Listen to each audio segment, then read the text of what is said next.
Well, that would be. Remember last, I tried to try over again, try to June 25th, 2024.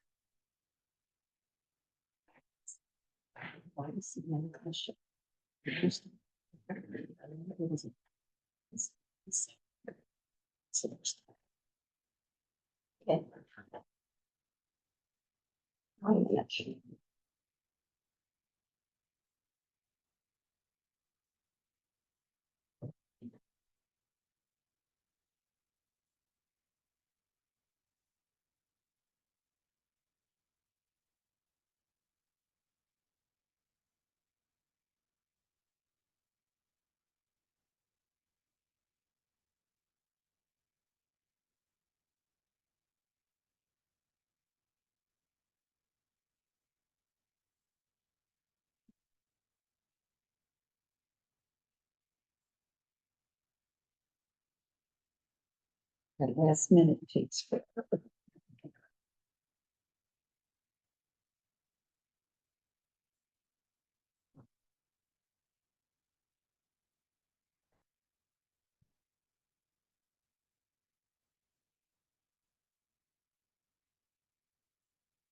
All right, the time is 6 p.m. Everyone rise and join for the Pledge of Allegiance. Pledge of allegiance to the flag of the United States of America. One nation. Indivisible.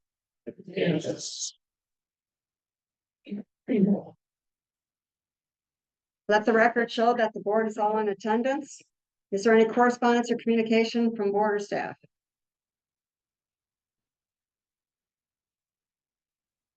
Hearing of none. Okay, you have the minutes of the May 28th meeting. What's your pleasure?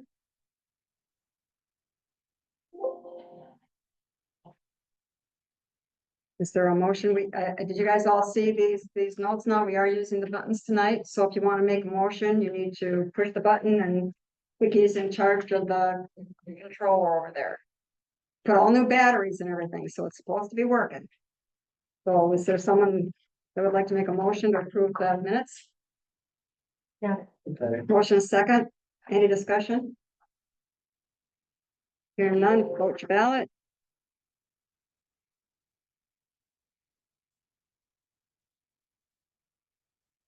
Let the record show the motion carried unanimously. Public content comments. Leon and is it Lori? You guys want to come on up? Are you here to? Would you like to speak on something? We just want to ask about the lilac. Well, come on up. Come on up. Why don't you give us your name and your address, and then let us know what you'd like to ask about. My name is Laura Malone. I live at N9039 Lilac Road. I received paperwork in the mail, and I just want to know pretty much where they're going, like how far to our property line, and if they're going to keep the bushes, and pretty much if the property owners, do we have first option to buy out that lot that's behind us? Chad, do you want to answer that? Can you give us a little bit more? Who sent the letter?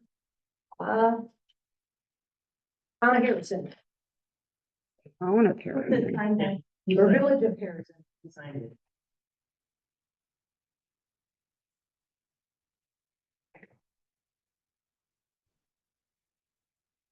Oh, so this is the rezone item that's on the agenda coming up.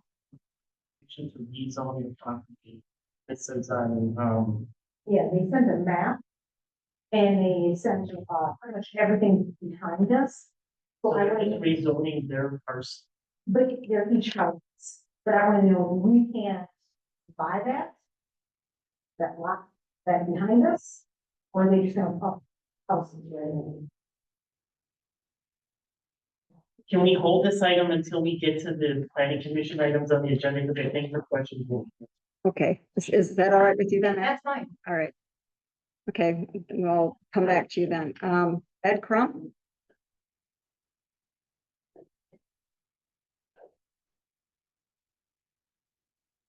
Hello, everyone. Ed Brum. I live at, N9405 Emily Lane, right on the walking path trail by Darwood Park. And, last year, I know we had a celebration with fireworks. And I know that, I mean, it was something that you would see in like Appleton Memorial Park. With, with the size of the mortars, et cetera. I think from a bystander standpoint, it was great, but as a homeowner living right there and having those types of artillery lit off in my backyard, and then the debris was a little excessive. So I don't know what the plan is for this year. I'm gonna let Jared answer that, or Chad, you wanna answer that when you Yes, you we guys were? received complaints from other neighbors, so we worked with the fireworks company and lowered the size of the mortar shells, so there was 6, and Jared can get into the specifics by the standards, but there was 6-inch mortar shells. We lowered them to 5-inch, we notified the company, the 5-inch lowers the width around where that's gonna happen, and so it's supposed to stay away from, unless the winds are such, it's supposed to stay away from the houses where you guys live. And so those modifications have been made, that the fireworks company is aware of the concerns with debris, and they're gonna do everything in their power to shoot them in a different direction and work with the wind, and hopefully we don't have those issues. We've made the modifications based on our complaints from last year of the debris that has fallen on the houses in that area. Traditionally, hope is not a strategy, and especially with Mother Nature and with the parking lot and asphalt space that's actually at the pool. Why is that not an area where that could be lit off versus that area that's in the woods with, especially with all the dead ash? You can't get the clearance by going in there. The clearance was like, You need roughly 70 feet per inch of mortar shell. And we did explore potentially moving it further over to the school parking lot-ish field area, but then that put us too close to the school.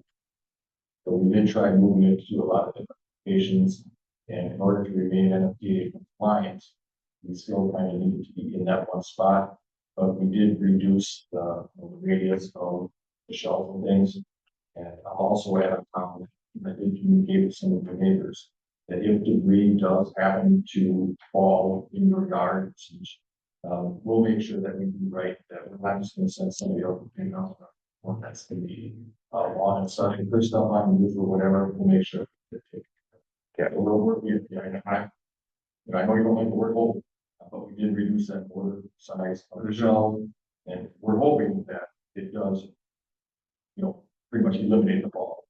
And based on what happens this year, if we need to make another adjustment next year, we will probably do. Okay. And Ed, why don't you give Jared your phone number so that you can communicate during the issue? Jerry, I think my wife has emailed you and our neighbor Lindsay as well, and I did respond.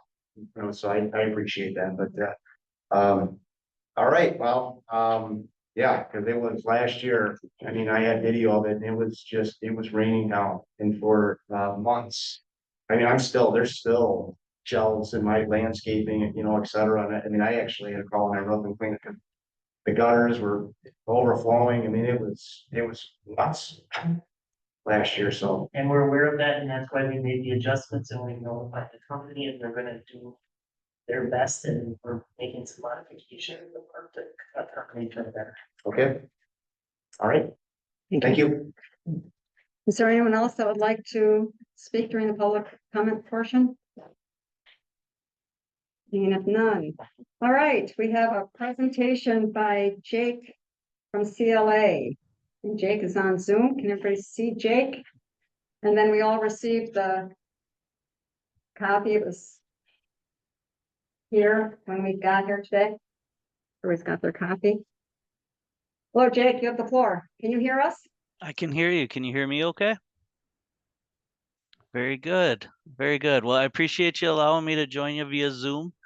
Allison, as you were about to introduce me, I could have sworn I thought you were going to say Jake from State Farm, but you got it. It's Jake from CLA. So very good. Happy to be here with you today. Want to give you a status update as it relates to the 2023 audit. We are what you have in your packets is actually a summary of our status there, as well as the detailed documents that we plan to issue. Just want to give you a little bit of a status update. We are working through the review of those detailed documents with your staff currently, and we'll be bringing that to close. We want to make sure we give everyone enough time to review the financial information and make sure that it's capturing all of the activities of the village for the year ended 2023. We did provide a copy of our draft audit opinion, which is an unmodified opinion, which is the highest level of assurance that we can provide you as the auditors that those financial statements are appropriately stated. So we do plan to bring this to close here over the next couple of weeks here as we go through some of the back and forth with your management team, and just ensure that everything is captured appropriately and we can kind of dot the I's and cross the T's. But wanted to give a status update here. I thought I would just mention a couple of key things that we noticed through our work with the village, as well as our work with municipalities across the state. We work with over 400 municipalities across the state in a similar capacity, in that audit capacity. And what we saw this year in 2023, one of the great things impacting the budget from a positive revenue standpoint is the improvement that we've seen in the interest rates in the interest market really across the board, and the village experienced that as well. You can see that the village, in the draft financial statements, the village's fund balance increased this year. And the most significant piece of the revenue increase over budget was within that interest rate category. So that's very common to what we saw within a lot of our other municipalities as well, but just wanted to kind of highlight that as being something that's really kind of impacting municipalities across the state. In addition, to the financial information that we have presented here, we also go through any types of new accounting updates and standards. This year, accounting updates required us to take a look at software contracts with your staff to see if there was anything that needed to be changed in how it was reported within the financials.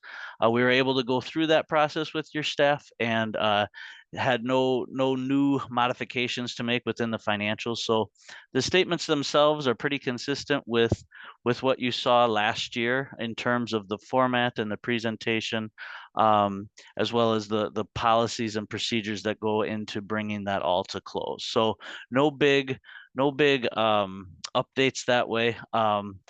This is the second year that the village's financial statements include the entire village, including both the water and sewer utility. So you'll see that activity continues to be presented, and now you can start to see some trend information as well, in comparison to year-over-year type activity and that type of thing. So starting to see a more complete picture and some historical data to be able to compare to as well.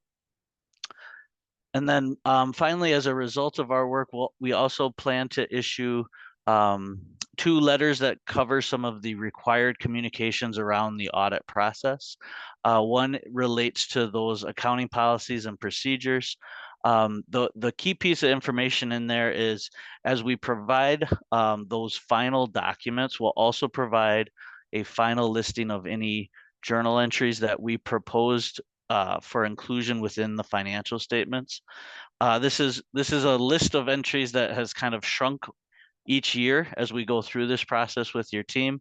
We're working to ultimately bring that list to next to nothing, but we're kind of doing that in phases as we bring those pieces of financial information into more timely reporting. So you may have noticed that within the 2024 financial information, the tax levy entries, which had historically been done as part of our year-end audit process, those are being incorporated into monthly entries within the 2024 financial. So again, though, you will receive a full list of the entries that we make to help the village bring all of that financial information to close in 2023.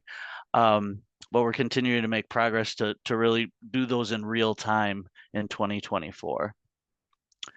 And then finally, we also issue a management letter as it relates to the audit process. This is geared towards anything that we're involved with as we bring the audit process to close. So similar to last year, we note that we're involved in preparing those financial statements using the information that the village provides related to the financial information for the year.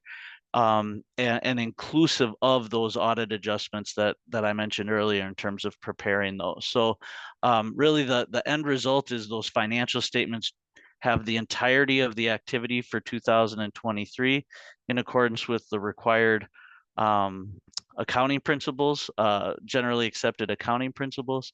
And our opinion on those financials is a clean opinion, or that unmodified opinion. So that's really kind of the status update. I really just wanted to get in front of you here today as we're bringing this process to close, give you a sense of kind of where we are in the process, and kind of provide some assurance that as we bring this to close, the financials are coming together in a way that in which meets our expectations in terms of what we'd expect to see for the village's activities, as well as for the municipal industry as a whole. But with that, I'm happy to answer any questions that you may have about either the process or any of the detailed docs that you have there. Any questions? Chad? So I just want to thank CLA. So we implemented a quarterly meeting schedule where we had a Zoom call with them over the course of the last 6 months to make sure everyone's being held accountable for getting their actions and getting their items taken care of. So that seemed to work well for us to meet this deadline and get the financials done at the end of June. I also want to thank the team, the Donna, Mickey, and myself, and the village flow, Brandon, and the utilities for making sure we met their deadlines to get this done in a timely fashion, as well as we were able to reconcile the audited with the TIP reports that we submit to the state, and it might be one of the first times where those numbers are very close. So we're happy with that as well. So we're reporting out what the actuals are. So it seemed like the plan worked, and we're happy that we were able to get direct financials to the board for the June meeting. Excellent. Any comments or questions of Jake? I guess not. Thank you, Jake. Looks good. All right. Thank you much. We'll be in touch soon. Have a great night. You too. Bye-bye. All right, looks like Jared got called away. Right? Should we just want to move ahead with Jared's report? Skip it. Skip it and we'll come back to Jared's report. Okay. Or do you just want to take it? Yeah, no, okay, all right, we'll come back to Jared's report then, hopefully. All right. All right. You're up. I'll leave it all there. Wherever we need to do that. So we have, I'm kind of great. I think 26, 27 years, something like that. So I'm filling in for Joel. You know, they submitted some reports. I'll kind of go through that with you. They did have an initiative where they did more directed control. Some of the roads that were covered on that enforcement was Woodland, South Coop, Fire Lane 1213, Evans Street, Stummel, Truck Highway N, Hearthstone, Mile Long Drive, Mountain Burger, Noe, South Woodland Road, and Lake Park Road in Spring Valley. These areas were targeted because of complaints either through Facebook posting or from their speed feedback signs. They did a total of 34.5 hours over the course of 3 weeks in those areas. And they had 4 speed warnings, an equipment violation warning, and one for insurance warning. One citation issued for suspended registration, operating while suspended, failure to obey sign, lane violation, and 2 citations for failure to have insurance. The deputies also, May 20th through June 2nd, participated in regular ticket mobilization. They spent did like 13 hours of patrol time during that. They had 13 traffic stops with 14 warnings, 2 seatbelts, 1 speed, and 3 other warnings. May 22nd, Deputy Quisman teamed up with 2 county deputies for mobilization in the village. During that 2-hour detail, they made 8 traffic stops, issued 8 warnings and 5 seatbelt citations, and 1 additional citation. So, update on staffing. Deputy Hendrick has accepted position of sergeant investigator with the county. So July 9th, he will be starting in that role. And Deputy Krieger has accepted open spot in Harrison, and he has picked up your fire. So he does have experience up in this area. Overall incident summary. For Harrison, the total number of calls, 385 remain. There's 50 citations issued, 123 warnings, and 3 ordinances. Arrest for disorderly conduct, PPF violation, OWI, training, bail jumping, disorderly conduct, underage possession, fraud, identity theft, vehicle operation, fleeing and looting, and domestic disorderly conduct. The deputies assigned to Harrison, the Harrison officers, their total numbers remain with 241 calls of service, and they made 3 arrests, 38 citations, 80 warnings, and 1 ordinance citation. That's about it. Any questions or comments?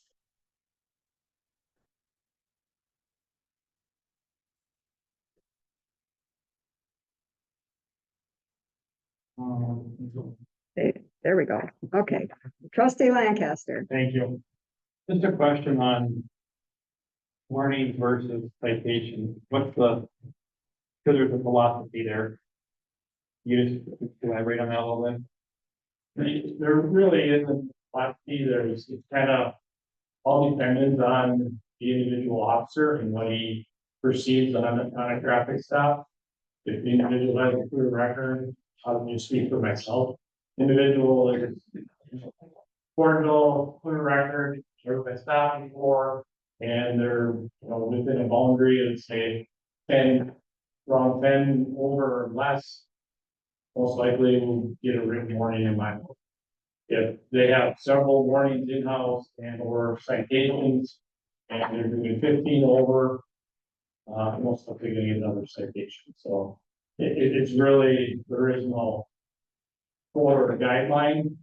It kind of depends on the interaction on the traffic stuff. You can. Any other questions or comments? Okay, thank you very much. Moving on to planning and zoning. Chad. So there's a number of items in the memo or thing of certain couple of points. So number 2, we did do 4 techniques on the proposed new business park for trustee Lancaster's request. It was out there, Jeff and myself, the work staff did not find any issues with that, so we'll move forward, if you will.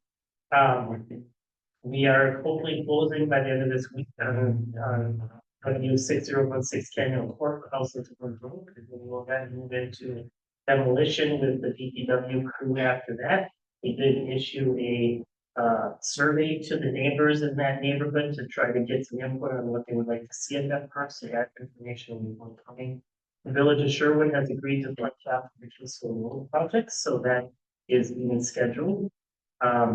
One of the trustee Lancaster's comments at the last meeting was related to the HVAC issues and IT plans in the village hall. Jeff installed a lower fan in the air duct that was between the walls. And we've been monitoring the temperature and it's been keeping it where it needs to be, so we're, adding that as a success and saying we probably don't have to spend a lot of money to fix that, so the door is been secured and the server is all secured.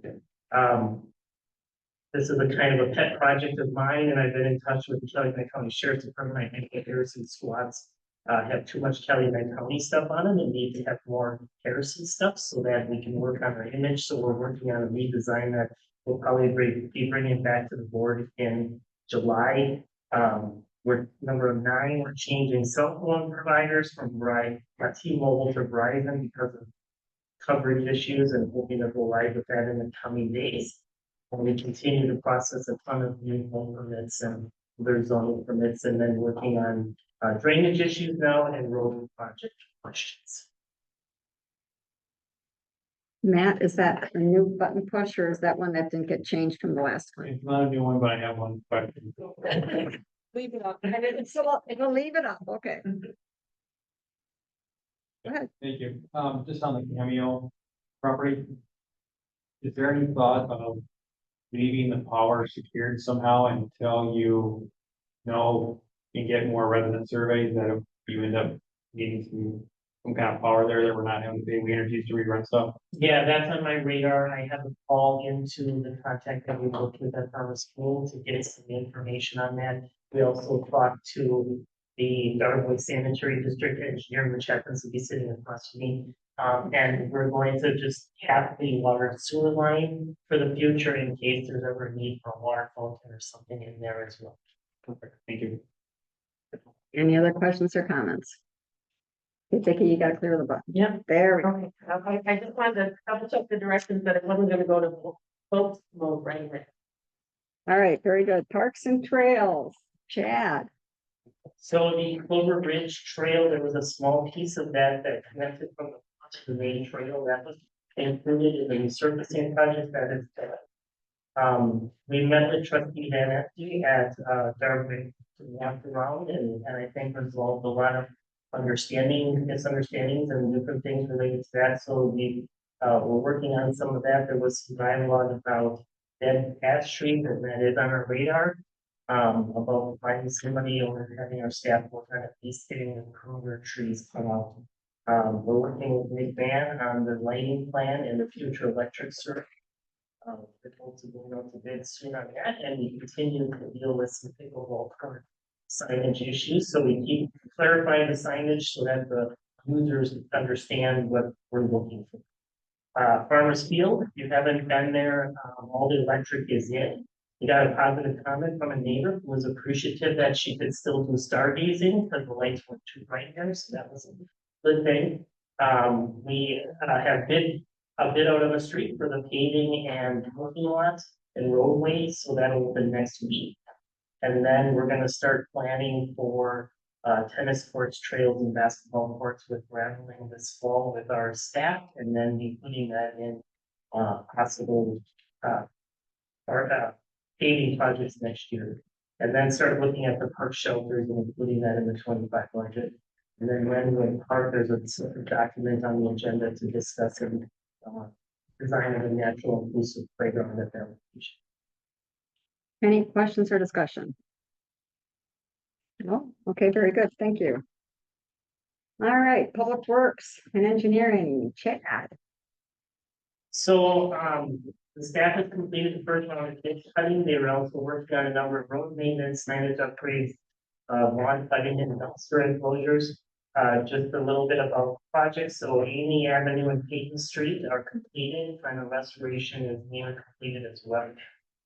They started curb and gutter replacement on Spring Valley and the road within the Woodland Trail subdivision. Pulverizing and paving won't occur until after the 4th of July. We have a pre-construction meeting tomorrow for the State Park Road project. We're anticipating that to start after the 4th of July, the week of sometime around July 8th. We own all the right of way, everything has been done there. There's some utilities that need to be relocated, so a payment was made to Lions Energy to allow that to happen. Blazing Meadows subdivision, we're in the finalizing the contracting of that, and we'll be having a reconstruction meeting and start of that sometime in July. Cedar Ridge and Kane Heights subdivision, the McMahon staff keeps continue to design that, and we continue to get questions from the neighbors. And then we also met and started looking at updates to the 5-year road plan, and our goal is to bring it back to the board sometime in July. Any questions or comments? Okay, Mark, I know it's not on this list. Do we know? We had several inquiries about, Appleton has brought in the heavy equipment off of Coop and Midway there. And they have flagged off all the wetland areas on their industrial park to the north of Midway going towards KK. Do we, it appears that there's a large project going in there that they just planted soybeans on the far north and the far south. And so 80% of that field is going to be under construction. Do we know what's going in there? As Appleton told us what's going in there? We have not, I have an email out to the planning director and waiting for this. Okay, thank you. I'll let you know what I can do. Thanks. okay, and then Matt, Just maybe think of it since Dr. and Vogels were on here, but is there a reason why we don't have recycling in like Darwin Community Park? We are gonna pilot a program with an Eagle Scout to do a recycling bins and see how that works. If it's successful, we'll continue forward, but the Eagle Scout is gonna make the bins and do the barrels and all of that, and so in the coming months, you should see some. Oh, thank you. great. All right, moving on, very good. Harrison Utilities, Brandon. Brandon, I want to compliment you on your introductory newsletter. It's very nicely done. Thank you, Dr. Barnes. Yeah, and we're segueing into item 1 on the list. Just a few highlights from the report. So we did introduce the annual newsletter to foster communication with customers, as well as issue the consumer confidence report. We are also working on an update of the code, the utility section of the code. Jen, did you want to say anything? Yeah, so we're very close to finishing that. It's been a lot of staff time between the village attorney, us, and the outside law firm that's hired. We'll be ready to bring it back in July, and then have a discussion on connection fees and impact fees and all of that kind of stuff based on some recommendations from this law firm. And then to start talking about some of what's needed to do some of this infill development that's been proposed in the plan. So stay tuned. We're at the final stretch of getting that ironed out and bring some ideas back to the board on how to proceed. And we're looking at doing that in July, correct? Yes. Yeah, there were some topics, particularly well regulation, that we needed to talk to DNR and make sure that we're following the regulations in that regard. Okay. And then there's also a memo discussing those financing options. And then we'll trustee Lancaster we just want to get the attorney's opinion on that. So that is included in the packet. Discussing connection fees, impact fees, and special assessments, and the roles on both the water and the sewer utilities when they are regulated differently.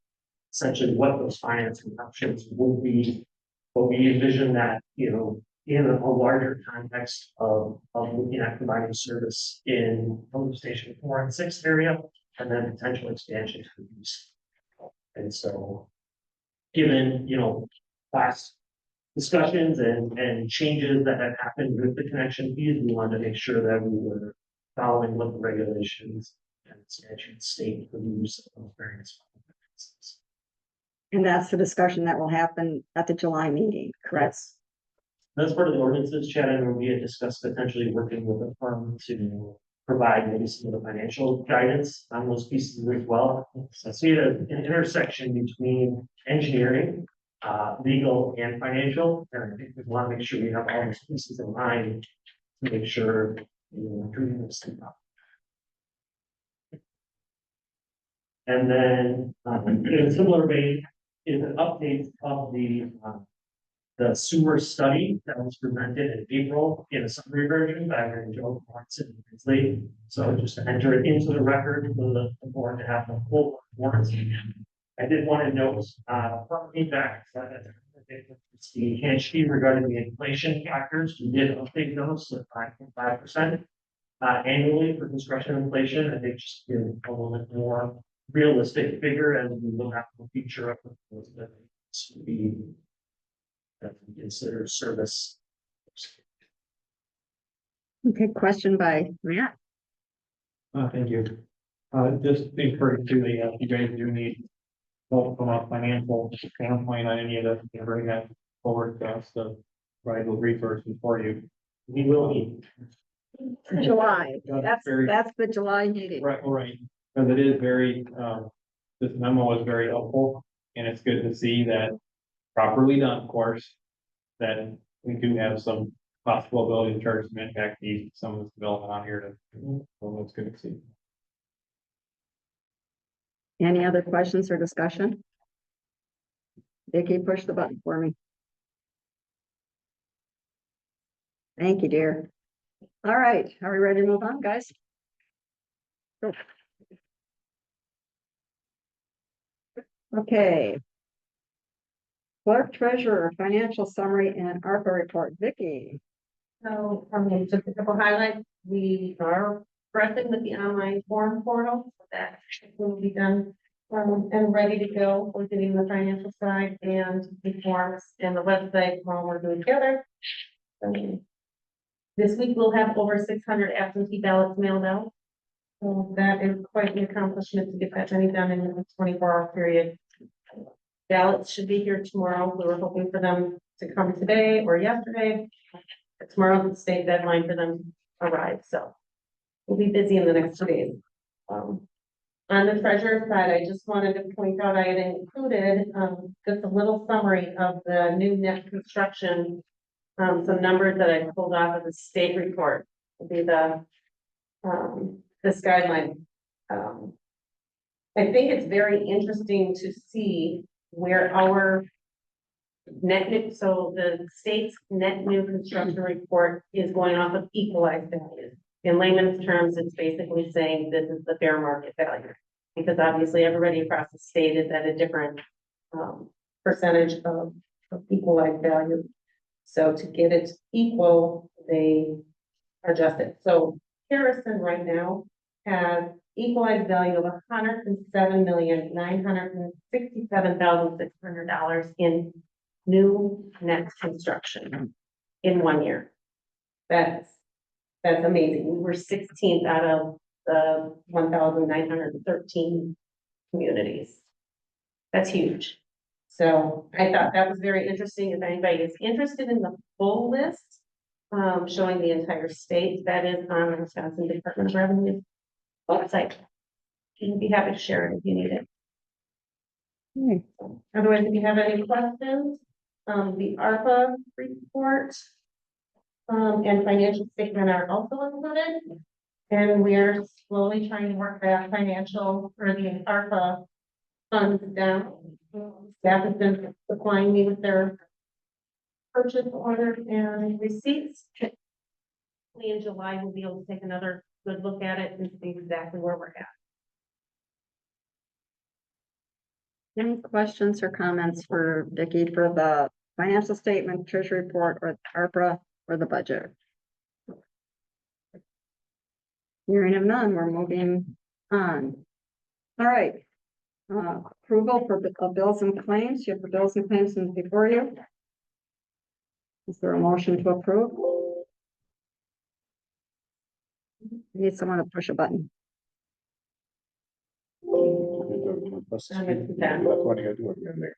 Well, this is for the, this is just a motion to approve the bills and claims. Okay, motion by Mark, second by Julie to approve the bills and claims. Any discussion? Hearing none, vote to ballot.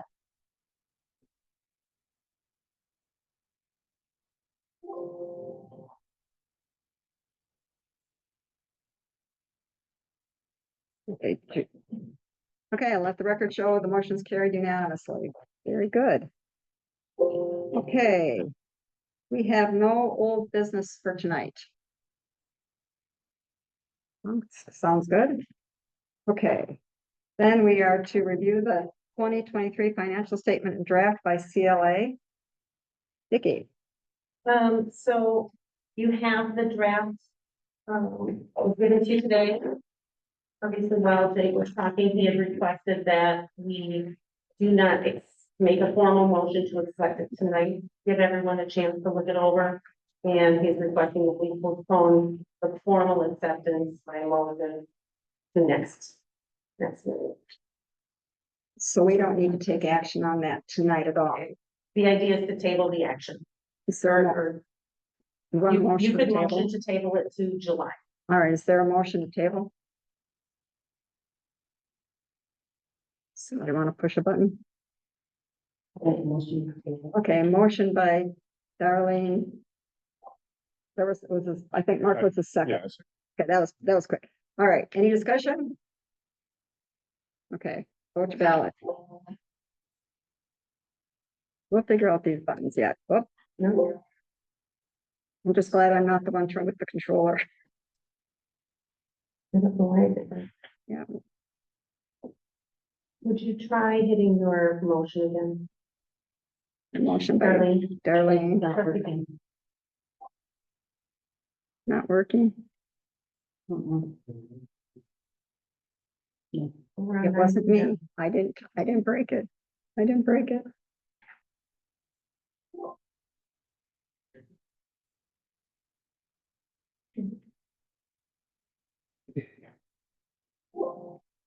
Okay, are we good? All right. Let the record show the motions carried unanimously to table for the July meeting. What's that? Let me keep going. Are we good? All right. Okay, item B, resolution B 2024-6 to accept the Harrison Utilities Compliance Maintenance Annual Report PMAR for the reporting period of 2023. Brandon, would you like to speak to this? Yes, so the CMAR is a DNR required report covering the sanitary sewer system. For us as a collection system, meaning we don't operate a plant, ours consists of two sections, a financial section and an operations section or a maintenance section. And then they have a rubric of predetermined questions that have a point value, so you can see what the responses are in the various points. And then that computes into a grade for each section and an overall grade and a grade point average. So you'll note in the financial section, we did receive a C based on response to a single question, which was that our sewer rates had been reviewed more than 3 years ago for the last time that review was done. As staff, we were aware of that this year, and so we had brought forward that proposal for our owners to financial review on local water and sewer side. That was started toward the end of the year, but it wasn't presented in February. So that will be reflected in next year's report since the July. So we would expect that to return to an A in that financial section. So it is required that a resolution be passed, and that's, the board be aware of what is this section. Any questions or discussion? Just, impressed, I think you skipped it, Vicky.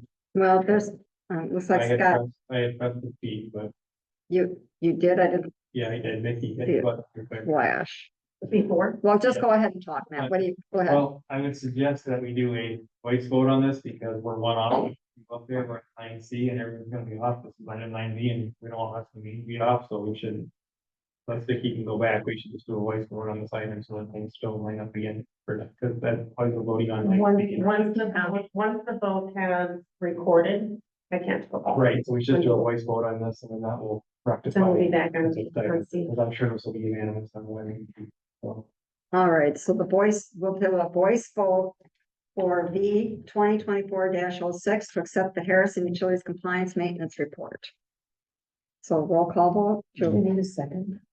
Is there a second on the motion? Second. So do we need to push the button on the second? No. Don't touch We're it. not gonna touch it. Don't touch anything. Okay. All right. Aye. Aye. Let the record show the motion's carried unanimously. I'm glad I'm not running the buttons. And Okay. trustee Hetzke, if you hit your motion again, it will clear that. And then we'll be back on schedule. It's supposed to. Supposed to. See, I I wasn't, think I wasn't Hetzke lying should when make I the said next about the button. You gotta make it a vote.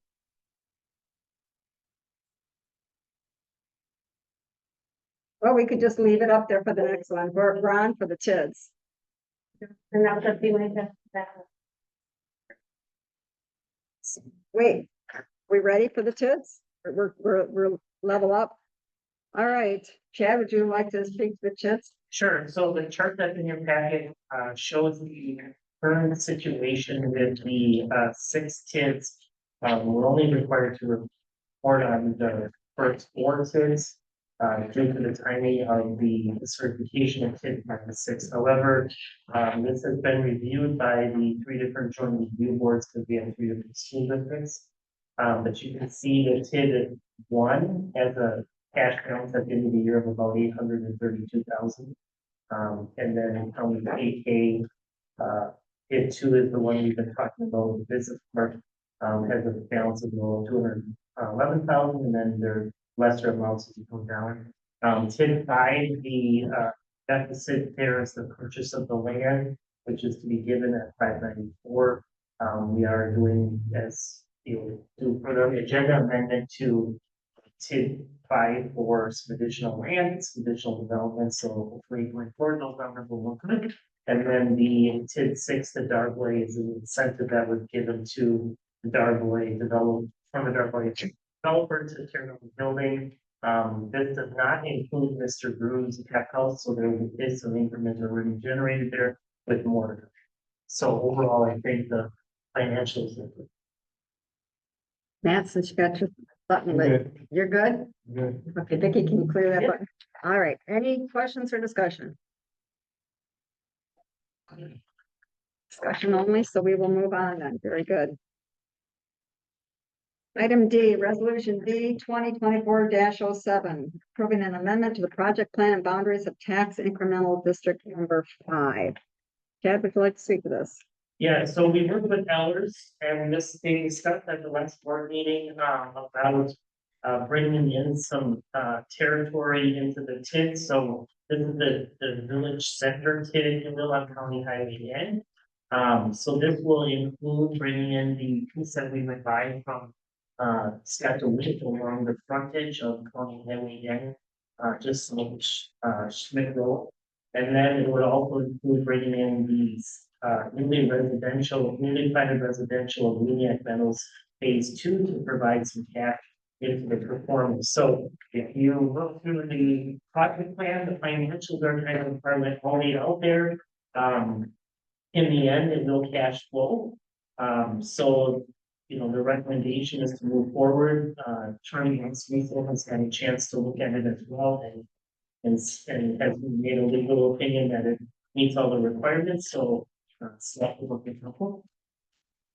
like there's a motion by trustee Lancaster. Is there a second? Would you push that button? Yeah. Okay, so more. I don't see your second come through. It's Did. and. All right. She's.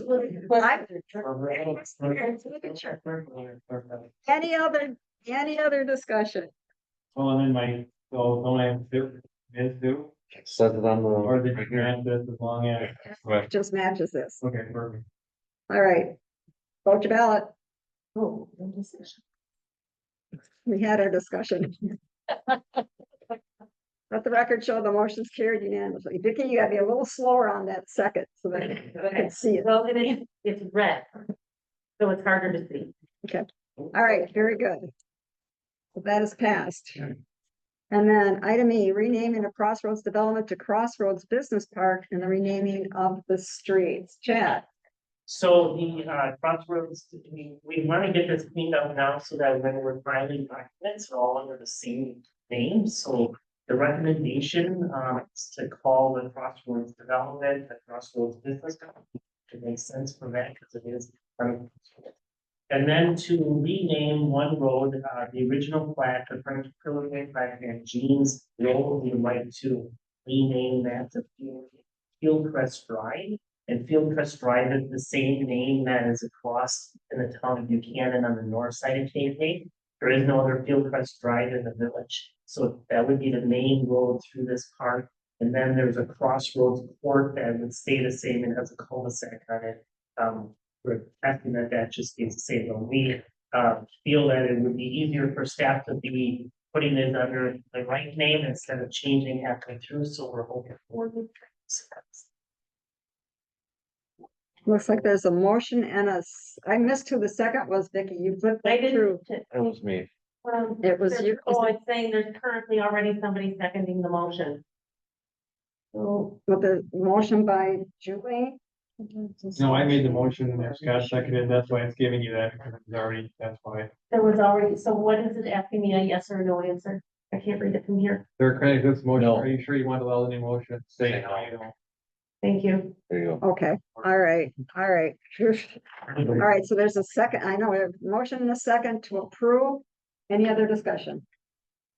Vote your ballot. The record show the motion's carried unanimously. All right, very good. Next up, resolution 2024-08, authorizing the borrowing of $900,000 to finance TID number 2 land purchase for the business park. And this is going to Vicky. Yep, Okay, Vicky. So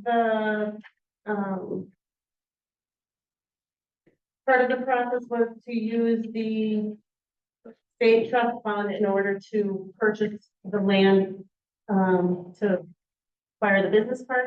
And it would be refinanced by PID number 2 through their revenues. Pretty much goes hand in hand with what Tab was just saying about purchasing the land and making the crossroads of the business park. I don't have a whole lot of Okay, did you wanna information, I just add have the something finance. to yeah, so at the last meeting, the board approved going to the state trust fund, so we applied to them this resolution that they need approved in order to give us the loan. This loan ultimately will be being funded by some permanent borrowing when we borrow for the road reconstruction. It'll probably pay off this loan because it's at a 6% interest rate, and Bear tells us that they can probably get less than that. So this is kind of interim financing at this point in order for us to move that project. Questions or discussion? Yeah, that was Well, it wasn't on the motion. There's a motion and a second, but you guys are looking like with the question marks on your faces. Do you want, You can talk now. Okay. okay, Matt, Thank you. My only question is, again, this is all working great with the buttons, I do like it, but just in the recommended action, I don't see like paid for via the TID itself, so it's kind of assumed, but just if there's ever a question later, but we would want to have the motion be slightly different than its recommended action, how does that work, I guess, with the way we're. You say it. I document it.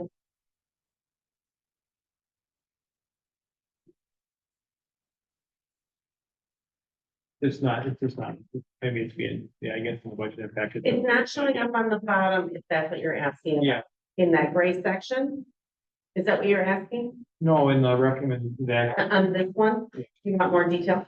which is fine for tonight, that's fine, just. It says under the therefore be it resolved that the 900,000 for the purpose of financing TID land purchase for business park. Yeah, that's probably self-explanatory, I guess, that's fine. And I'm then fine. you're fine?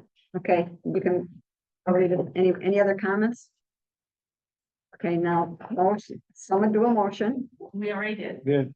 Okay, but And somebody tried hitting it again. there's a motion by Mark. Well, Yep, it no. okay, all right, there's a motion second, okay, all right. Motion by Brantmeyer, second by Hanchke. To approve, correct, I'm assuming? Okay, vote your ballot. Let the record show the motion's carried unanimously. All right, very good. Okay, transportation impact the study proposal by Ellers. Chad? So at the last meeting, there was discussion about somebody to help us with doing an impact fee on transportation facilities to help with future road construction where we had subdivisions being developed off of major roadways. So I had talked to Ellers and they have they're gonna be partnering with McMahon, the village engineer, to do this study. They're recommending to do this what they're calling as a feasibility study first, to look at the types of people, how they could be charged, compare these to area-wide assessments, and be able to report back to the board kind of on their findings and their recommendations, and then as a second phase, moving into implementation of it. So, he thought that looking, kind of looking at comparables in communities and giving the board some options made more sense than just diving into something and trying to work through it because it's gonna be a little bit more technical, based on use of the roadway and demands and those kinds of things. So this would be to hire them to do the feasibility study and report back to the board and then move into implementation based on the board's recommendation. Motion by, Well, hit no, because somebody Yep. seconded it. okay, Two people tried to second at the same time, that's why. okay. So we have a motion by Lancaster and a second by Julie. Any discussion? Well, thank you for. Did you want to, Appreciate that. so now you would hit target for RST, No, speak if you wanted to. they're saying they want to. Let the record show the motion's carried unanimously.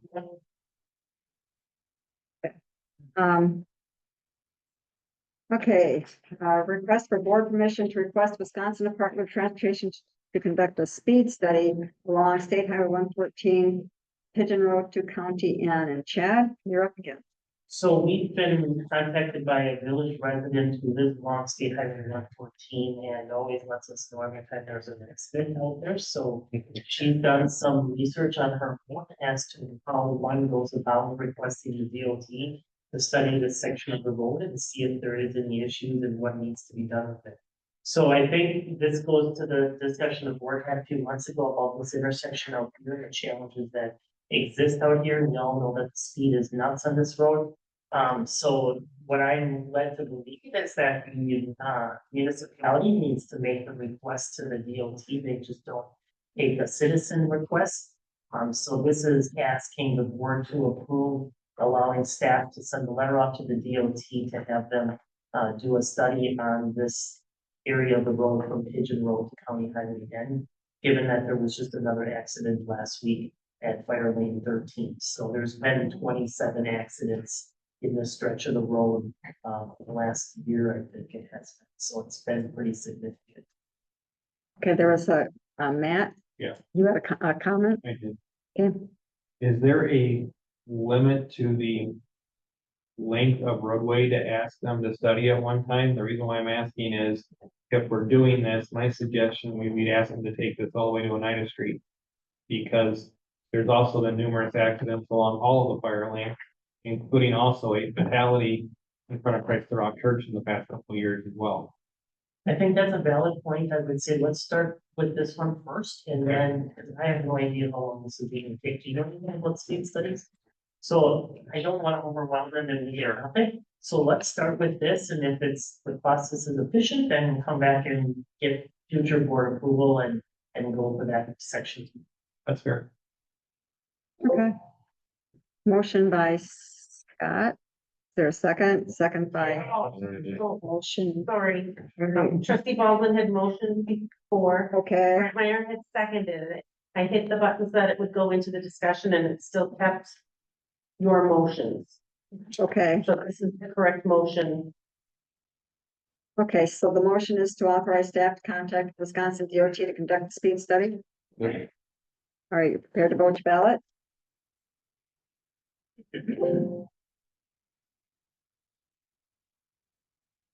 Let the record show the motion's carried unanimously. Very good. All right, update. on the drainage issues in Cottonwood Creek. Chad? So the team is here, Jeff and Lee and I, have spent some considerable time talking about the drainage issues in this project. This project and this subdivision was reconstructed last year. As I understand it, the ditches were regraded. Some of the culverts were replaced, some of the culverts were not replaced.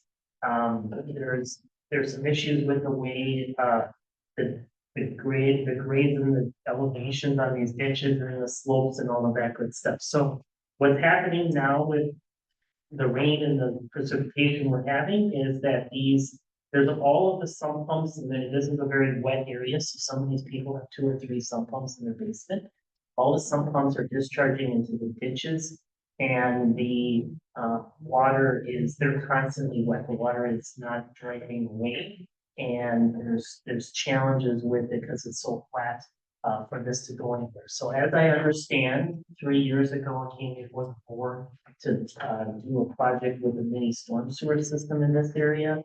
Basically connecting the sump pumps up to a PVC pipe system underground to get the water out of there.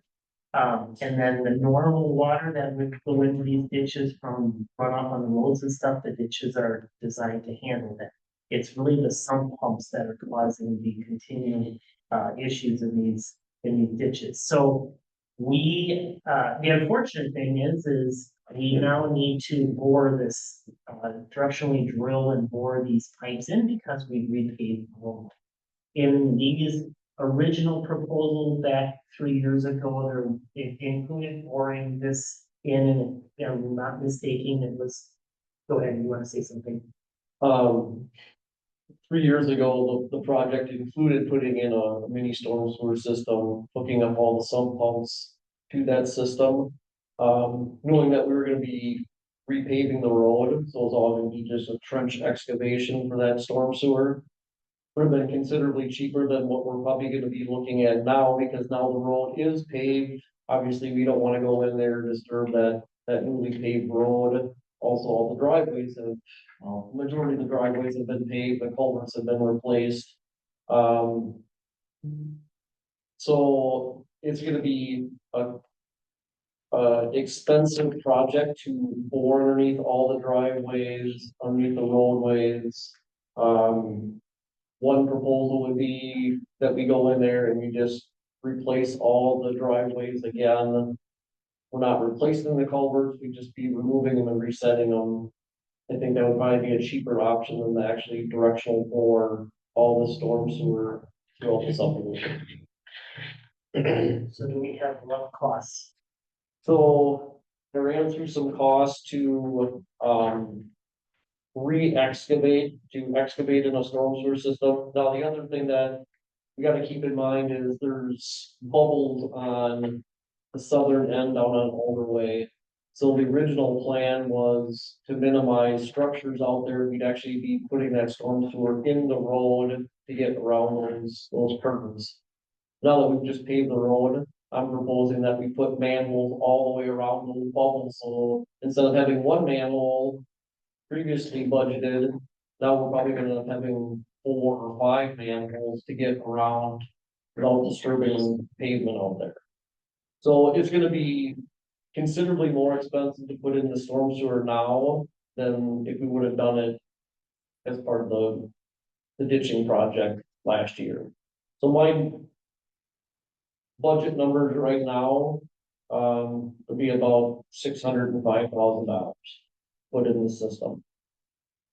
I think part of the issue back then was maybe even, we were probably discussing assessments and assessing those storm sewer laterals. I look back at my numbers and they were about $1,500 per lateral. Looking at the numbers now, we're probably looking at close to $2,500 if we assess this project out. And that is strictly just the lateral cost, not any of the storm sewer main.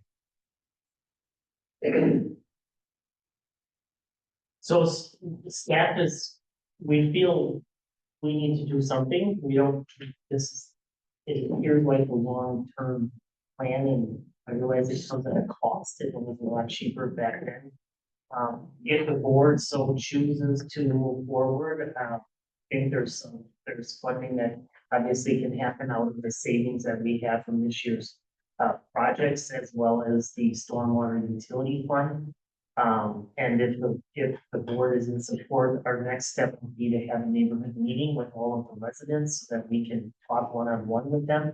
Because there's a lot of rumors spreading out there and different opinions on how this should be rectified. So we would try to get to everybody and try to remediate that and then get a project out to bid and try to get this taken care of. I think that the fact that it's a wet year and we've got lots of sump pump and a lot of drainage issues, I don't think, this is always gonna be a problem when it's wet.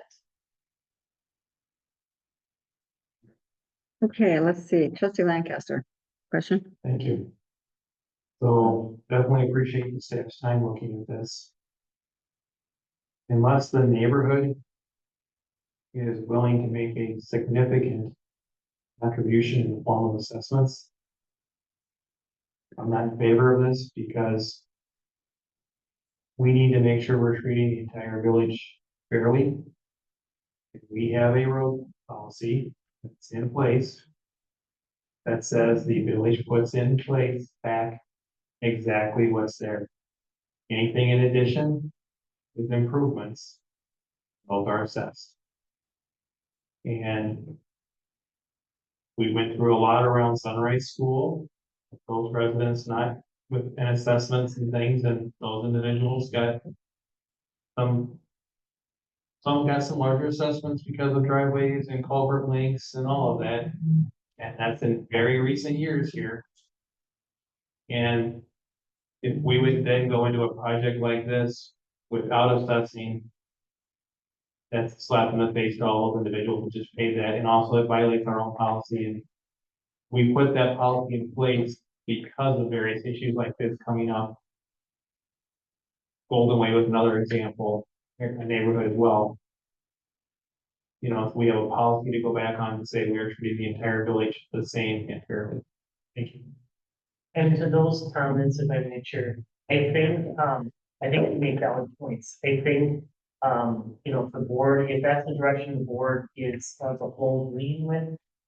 When this project went on, Haley said that there was a number of property owners that had come out and said that they would maybe support assessments to get the system put in the way it should be. So I think maybe, kind of going that route as an assessed project and having a preliminary meeting with them and sharing that information and see where they go with it and then reporting back to the board might make sense.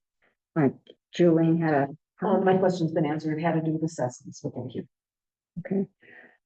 So you're asking for us to authorize staff to work with McMahon to design and bid the mini storm sewer system. Do you still want that, or do you want? I think I would like to have some motion from the board that you're leaning towards assessments, and then staff can go out and hold a meeting with these property owners and do some preliminary calculations and see what the interest level is.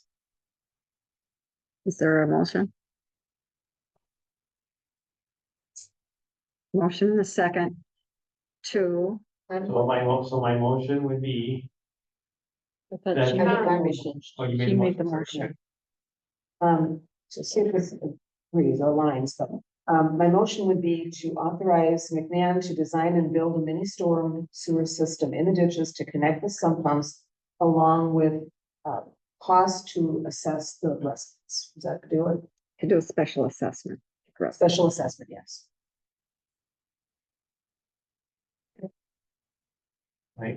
My question with that would be, you want it, because there is expense to completely design the system. You talk to the neighbors first to see if they're even interested in assessments. And then you come back for the actual design work if there was an interest in the neighborhood to do it. Yes. We will do that. Are you willing to amend your I'm going to motion? that motion. Okay, then I will make that a second. Okay, Vicky, can you read that motion back to us then? So it is to have McMahon, design and bid a mini. No bidding. Basically, to To have, get the cost for that and then hold a meeting with the neighbors to just define the special, The discuss- interest for the special assessment. So it would be authorized staff to work with my plan to get.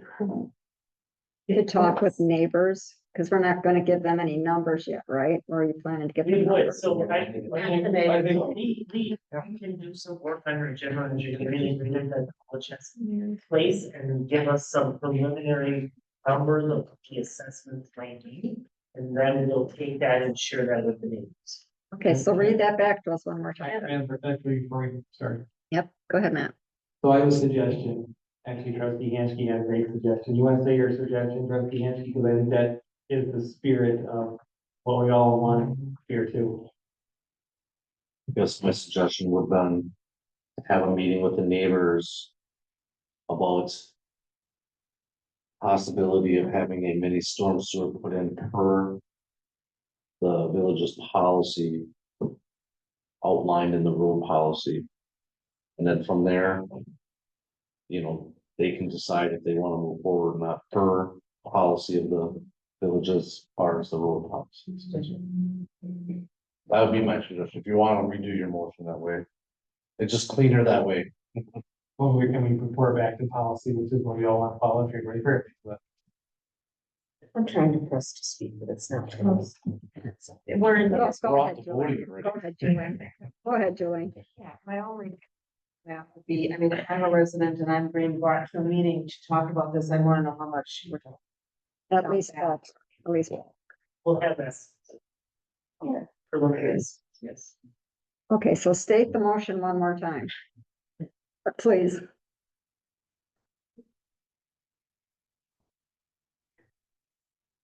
So I have to authorize staff to meet with residents to discuss potential special assessments for mini storm sewer system in the ditches to connect the sump, to connect to the sump pumps per village policy. That's consistent with the village policy. Consistent. But where is the part about the right cost to them?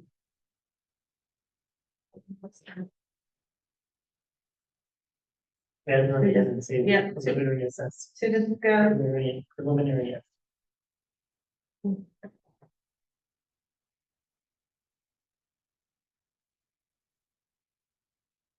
I will listen to the tape and get that cleaned up prettier into in place. Well, I'd like to make sure that it's Yep. clear before we vote on it.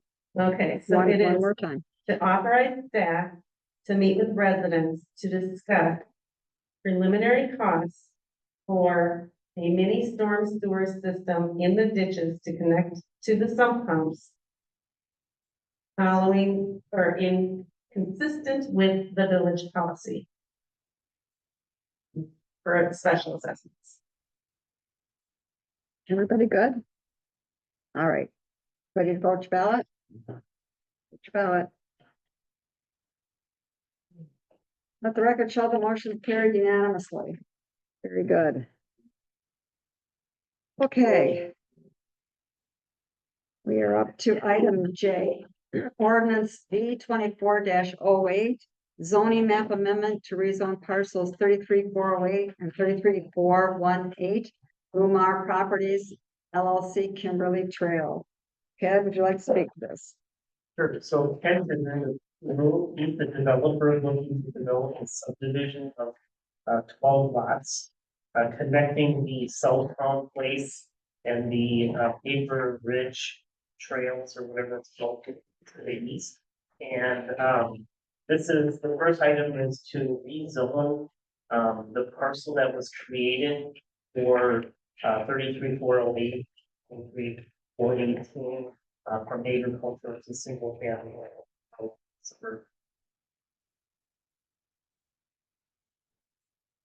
Any questions or discussion? There wasn't, so the folks in the back.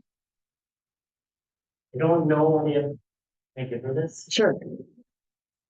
I don't know if this helps you, you can give us a little bit of information over what your concern was, but this is the parcel that we're using.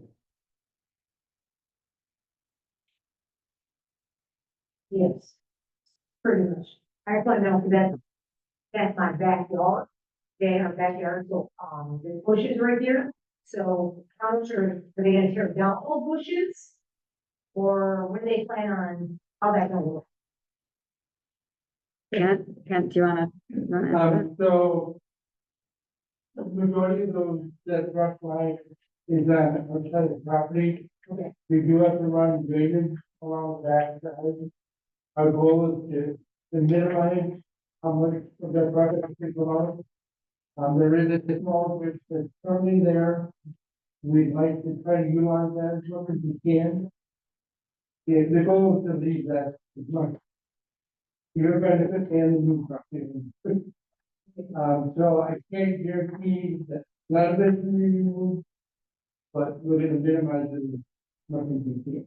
So we have to put in drainage around that. We're going to talk to the, this houses that are connecting. So if we want to get them all removed, we're gonna remove them all. Because I just don't want half of them to be cut and then our half back. We can, The village is probably gonna require most of them, if they're doing a drainage easement, the village is probably gonna require them to be removed, because we have a lot of situations where we have trees and drainage easement, and they don't drain properly with the tree. Now we have, vegetable box on ours. Now you guys been tapping into that? we are design just be, I don't know exactly where they're going to be connecting to the electric and the gas. Okay, That I can decorate now. okay. Is there gonna be like damage to our property or our grass, you know? Okay. And quick question, another one, will we be able to buy the back half? Do you want to? Versus building on it? Well, Who's after? Well, I'll tell you what, why don't you guys exchange phone numbers and take that discussion? And you guys work that out, but right now, we're looking to do the rezone for the property itself, but why don't you guys exchange phone numbers and talk? Okay, does that work? All right. Any questions or discussion? Is there a motion? Okay, I see, is a motion? Okay, did we double whack again? Okay, motion by Lancaster, second by Van Hefty. To approve. Any other discussion? Care to vote your ballot?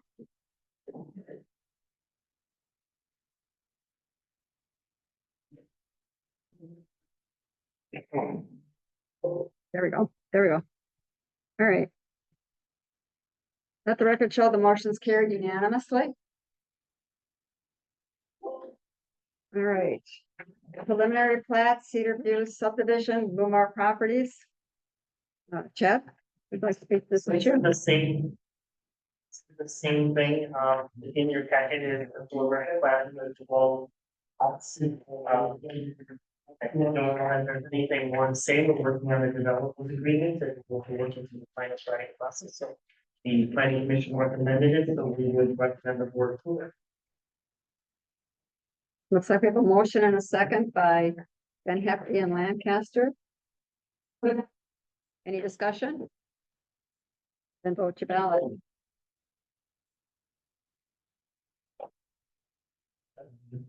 Let the record show the motion's carried unanimously. All right, then we have a certified survey map.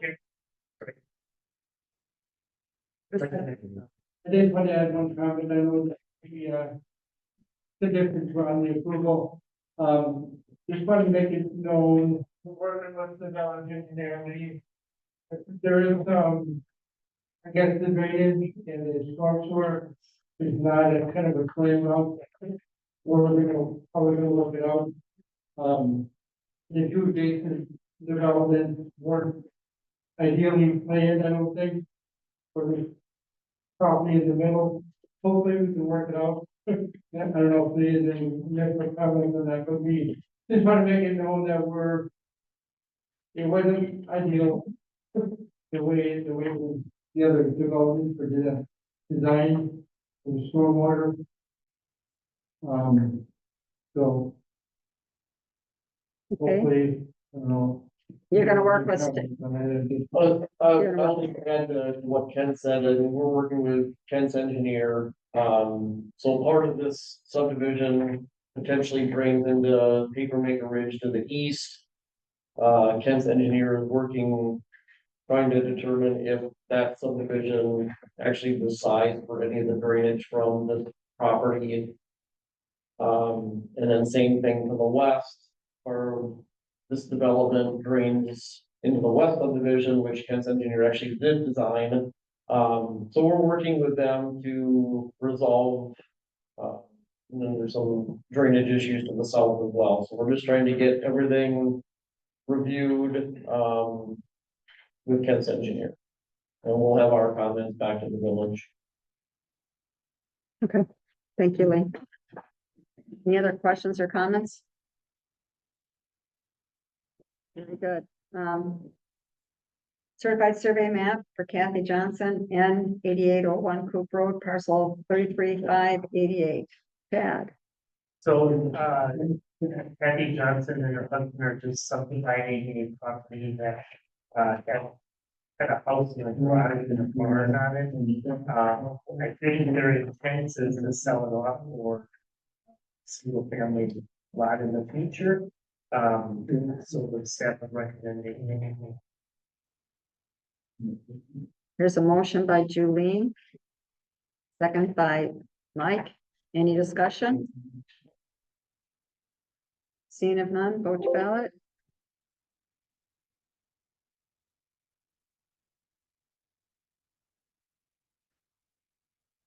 Let the record show the motion's carried unanimously. All right. Jared, would you like to do your report now? We waited for you. I'll just ask if there are any questions regarding the report. Any questions or discussion? Okay, a couple of things, the latest and greatest that's happening in it right now. I met with the ISO auditor this morning at the international organization for standardization, basically what sets for insurance rating for the village. And it happens, it's supposed to happen roughly now every 5 years. And it used to be every 10, but they kind of upped it in standard there. And a lot of good things came out of that conversation. I don't have a crystal ball, but I would anticipate that our ISO rating will probably not change because it takes a lot of points to go from, we are currently at 4 and 4 wide for the rural areas. And it takes a significant bump or change to affect a lot of that. After the conversations, well, one of the things that plays in our favor, I mean, we're going to get more points. I firmly believe that. A prime example of that is the auto aid agreement that you recently ratified with the Town of Buchanan. In the past, we've got some points for that. However, because of the way the auto aid agreement was structured, we couldn't get all the points. Now we have the 24/7 coverage with all structural fires, and it encompasses the entire village. So we have all points. I found a couple of additional pieces of equipment that I placed on our engines that give us additional points. So the long and short is we're heading in the right direction. One of the biggest areas that we want to focus on and take a look at, and it's really something we don't have a ton of control over, is our rural area, because non-hydrogen and the location of the station. Once you go out 5 miles, you're kind of automatically placed in the rural area. So I think it's interesting timing for potential new public safety building and relocation. How that new location will then radius 5 miles basically encompass everything in conjunction with Station 60. You go down 5 miles and pretty much takes down to Bach's Bar. So that's something that we're going to be taking a look at. One of the key components of our ISO rating is how much water can we move and how long does it take us to move that with our mutual aid partners. So one of the things that we are going to be doing, I just need to figure out the logistics of it, because we're going to be doing a water movement exercise, and that could potentially affect in a good way the rural rating of Fort Wide that potentially change. So we're going to look into that. If we can do it, by all means, we're going to do it. I think I have all the paperwork to dig into a little bit, but I don't think it's gonna be all that complicated for us to pull off. So we've got that going for us, which is a good thing. The reports that I typically give you with response times and such, I have been working with the software company, EPR Fireworks. And what you currently have in your packet, the information is there, but it's not clean looking. So after meeting with the representatives, I have a more polished look for the report, so I think it'll make it easier to help find the interesting data that we're looking for. In the past, on that old report, it was based off of apparatus. So when we plug in our information, for example, the alarm time, the dispatch time, the arrival time, every apparatus that gets sent ends up in that report. So there's a number of them that say 0000005. That's just a bit. Right. So now all of that extra filler kind of stuff is up. Because the nitty gritty, you just want to know how long it takes. It doesn't matter, first apparatus, second apparatus, do that. So, yeah, we've got a lot of good things happening. Our EMRs are now up and running with the new software program as of June 1st. So in the past, they were entering all the data into the old program and we're taking it and kind of transferring it into the new program, just to work out all the bugs, and we're pretty much there. And now they're live. So thanks, Smutty and I have less work to do for them. So. Great. Questions, comments? All right, thank you, Jared. Very good. Okay, now the fun stuff, right? We are up to staff recommendation and award of contract with 5 Bugles Wendell for construction of the new public safety building. Chad, you're going to take the lead on this one? Sure, so last month we talked about this and Jeremy finished our research on this, so the originally the village manager, myself and Jared worked on a request for statement of qualifications that was issued on May 2nd. You can see in the packet we received 13, well, we sent out to 13 firms. We had 7 firms that responded. Jared and I met and reviewed those statement of qualifications and narrowed this down to 3 firms based on required station design experience, understanding of the project, and information related to technologies and trends. Those 3 were Wendell, 5 Bugles, SCH, and Keller. Then we started tours and inspections of the newly designed public safety buildings. So we wanted to have the opportunity to hear from the chiefs or the staff about them in the first-hand experiences on the project and critiquing their final project and anything else on open-ended discussions and struggles and those kind of things. So on the memo, you can see we had visited 8 stations for Atkinson, Greenville, Connell, Toma, Freedom, Chilton, and Swamico. You can see on the report who the designer was, the year it was constructed, and the population of the community. Based on the tours and the feedback, we're recommending 5 Bugles Wendell as the fund lead the design of the new public safety building. Really, it came down to they're the most knowledgeable when it comes to the new technologies and trends that are in the fire service. They also, their existing stations are very aesthetically pleasing. And the fact that if this is going to be built in the new commercial area that the village is hoping to build on County N and Manitowoc Road, if that's the preferred location, and ultimately we would like to see a higher standard in the design of the building, because that's going to dictate what future development looks like from other developers.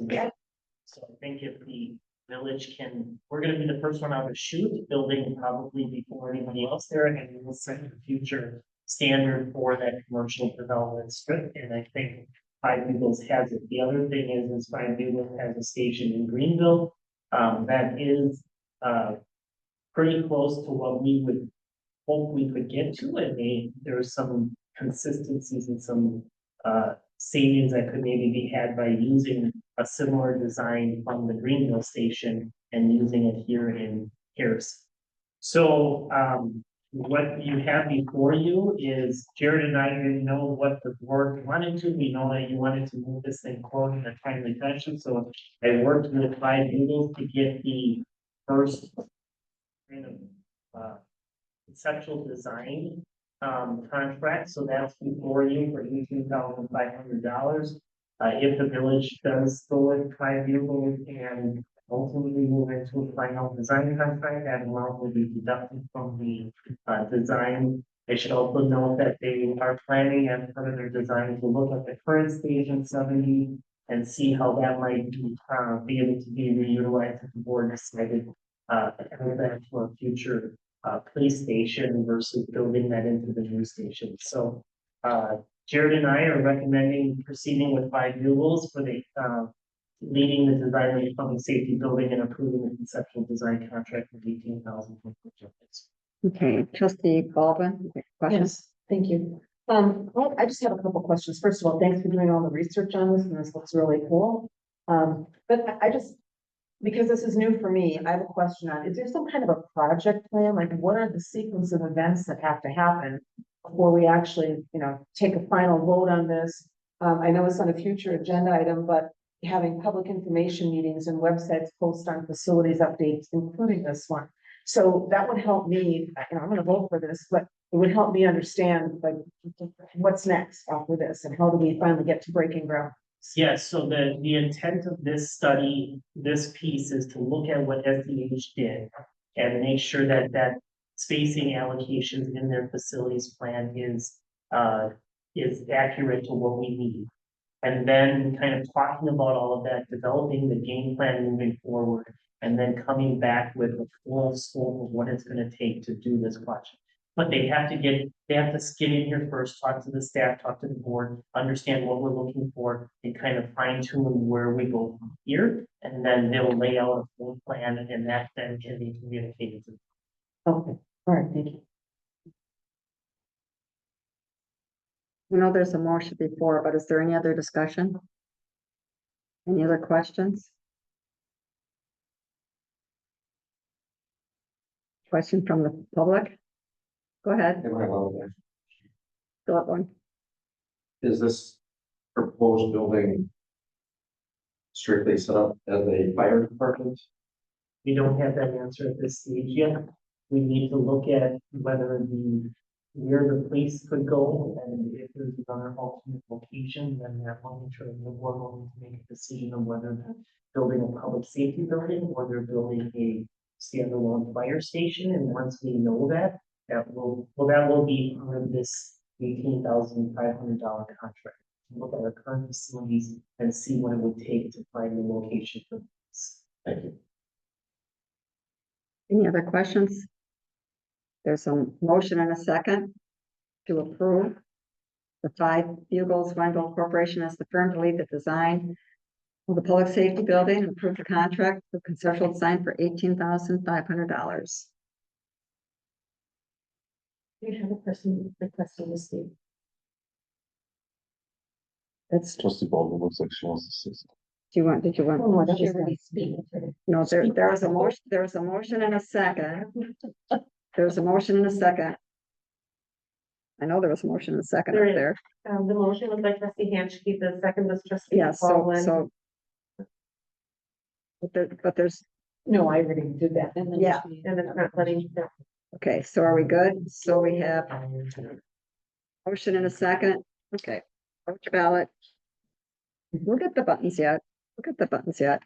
Let the record show. here's like once the motion is, if you push the button Let- to speak, then once the motion comes up, the people that want to speak show it. Let the record show the motion's carried unanimously. All right, very good. I heard there was a rumor that we could actually even get a tour of the Greenville station. Yeah, that is a request. Trustee Lancaster? Just wanted to thank staff for all your hard work, and I know that was a lot of staff time to go through all this work and stuff, but thank you very much for all of you doing this. The attorney just asked me if I got the junior fire status face. I'm still here across again. Probably, I'm sure the chief can get you. All right, very good. We are to item N, contract with DRG Playscapes to design natural inclusive playground for Renwood Park. Chad, So you'll recall there was I had a proposal a few months ago from Canada to do the design of the Redwood Park. And it was like $18,000, and I really felt like we should have somebody closer by. So I found that the firm CRG Playscapes, they're out of Milwaukee. And staff has met with them, had some planning sessions, and they made the proposal for the $6,900 that you have in your packet. And after we talked to them, they designed inclusive playgrounds, so we've gotten a lot of comments on Facebook about developing a playground that's inclusive to everybody, so that if you've got disabilities and things that you can be part of it, this playground will be able to do that as part of their design. So we're excited about it and we're ready to move forward. The neighborhood has their steering committee all lined up with a wide range of kids, and we're looking for approval to get this going so that we can budget for implementing this program. looks like we have a motion and second by trustee Baldwin and Hanschke. Any discussion? Vote your ballot. Let the record show the motion's carried unanimously. I'm excited to see that happen. That'd be fun. Okay, contract with McMahon to design an emergency engine generator and transfer switch. Got to go to page 3. Transfer switch at the village DPW facility. So, the board had talked about this, I believe, like a while ago.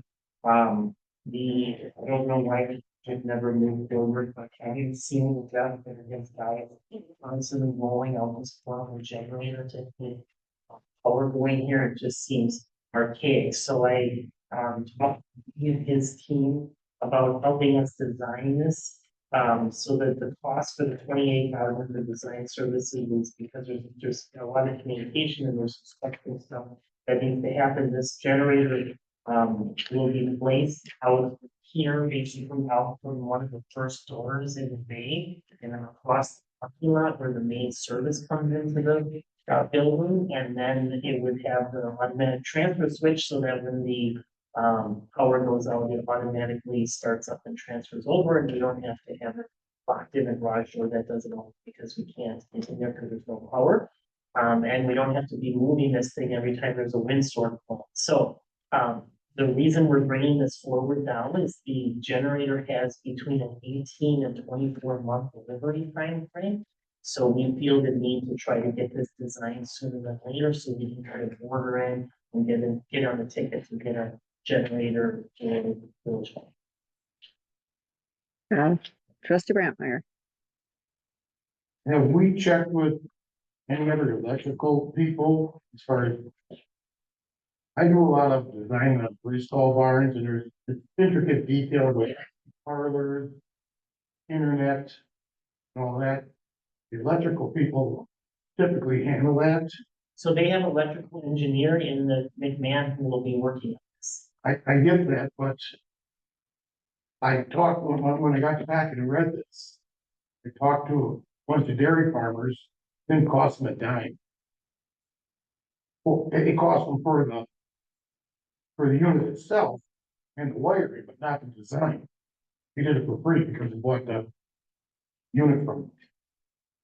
So the difference there is we have to go out on a public bid and bid this. They can just work with whoever, and so we have to put together a bid package, and staff has no idea what the electrical needs are to even try to do. Yeah, the master electrician will tell you darn quick what we need here.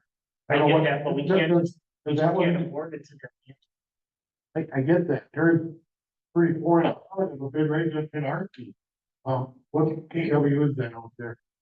Running now. No, I don't know. I just felt that this was a need and that I have no, there's better options. I'm willing to do it. I just don't know where to go with this and how to handle it. So that was given that McMahon has engineering staff and can handle there's a structure that has to be built for this thing to sit on a pad and all of that stuff. and to design this properly, and we just thought it made sense to do it right and do it with McMahon, but if the board wants something else, we can explore that. I'm just asking, you know, that's. Yeah, push the button, push the button. Push the button, okay, trustee Hanchke. So we already have the generator, you don't have to buy a generator, right? No, we need to buy the. This is the diesel generator. Okay, so maybe that would be our first step is to. If what he's saying is true, we put the bid out for the generator and then include it in the generator stuff, right? Is that- Correct, but we don't even know what the size of the generator needs to be, that's all. But your master electrician will go through the whole area here. I mean, you can put this on hold and we can reach out to some master electricians and see what they're willing. I know generators are hard to get. Do you want to table this until So July? I don't know, so. I guess, Here's me out. Trustee Lancaster, I will, did you want to speak or, When everybody else was on before. well, you pushed the button, so I you did. get to Well, speak. Was trustee, were you still speaking, trustee Henke? I guess my thought was, why don't we first get the bid package for the generator and then deal with the cost of, you're asking McMahon to put together the We're cost asking- package. Yes, we're asking McMahon to design the transfer switch side, Also, the you're- generator and everything that goes with it, so we can put a big package together and go out to engineers and not go out to electricians and have. And all that makes submit a sense. cost. Okay, thank you. Unclear.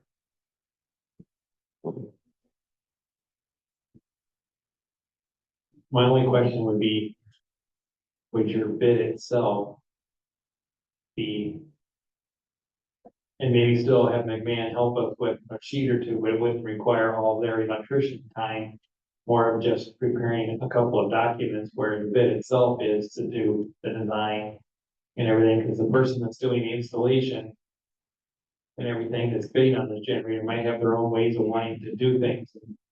Then they would evaluate the bids, come back, same kind of thing we would do with road projects.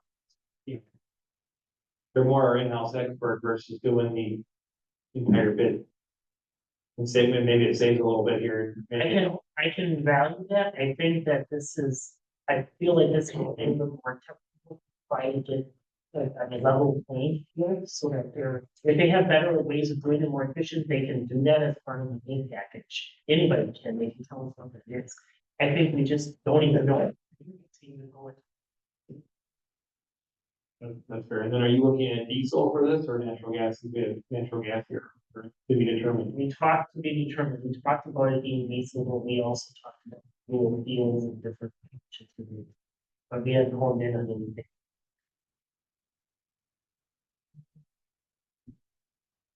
Any other discussion or questions? What is your pleasure? Trustee Baldwin, what is your motion? Oh, I'm sorry. Just my fault. To approve the 28,000 in design services from McMahon for emergency engine generator at the Village Hall in DPW. And that's a second by trustee Hartline. Any other discussion? What's your ballot? Right, and pick the button. My only question is, because we know there's still ARPA money left, maybe a little bit, and this wasn't budgeted for. Can we have this to be a clause that we use whatever remaining ARPA money is left first, and then the ARPA money is gone? Get it going. Anyone want to change their vote?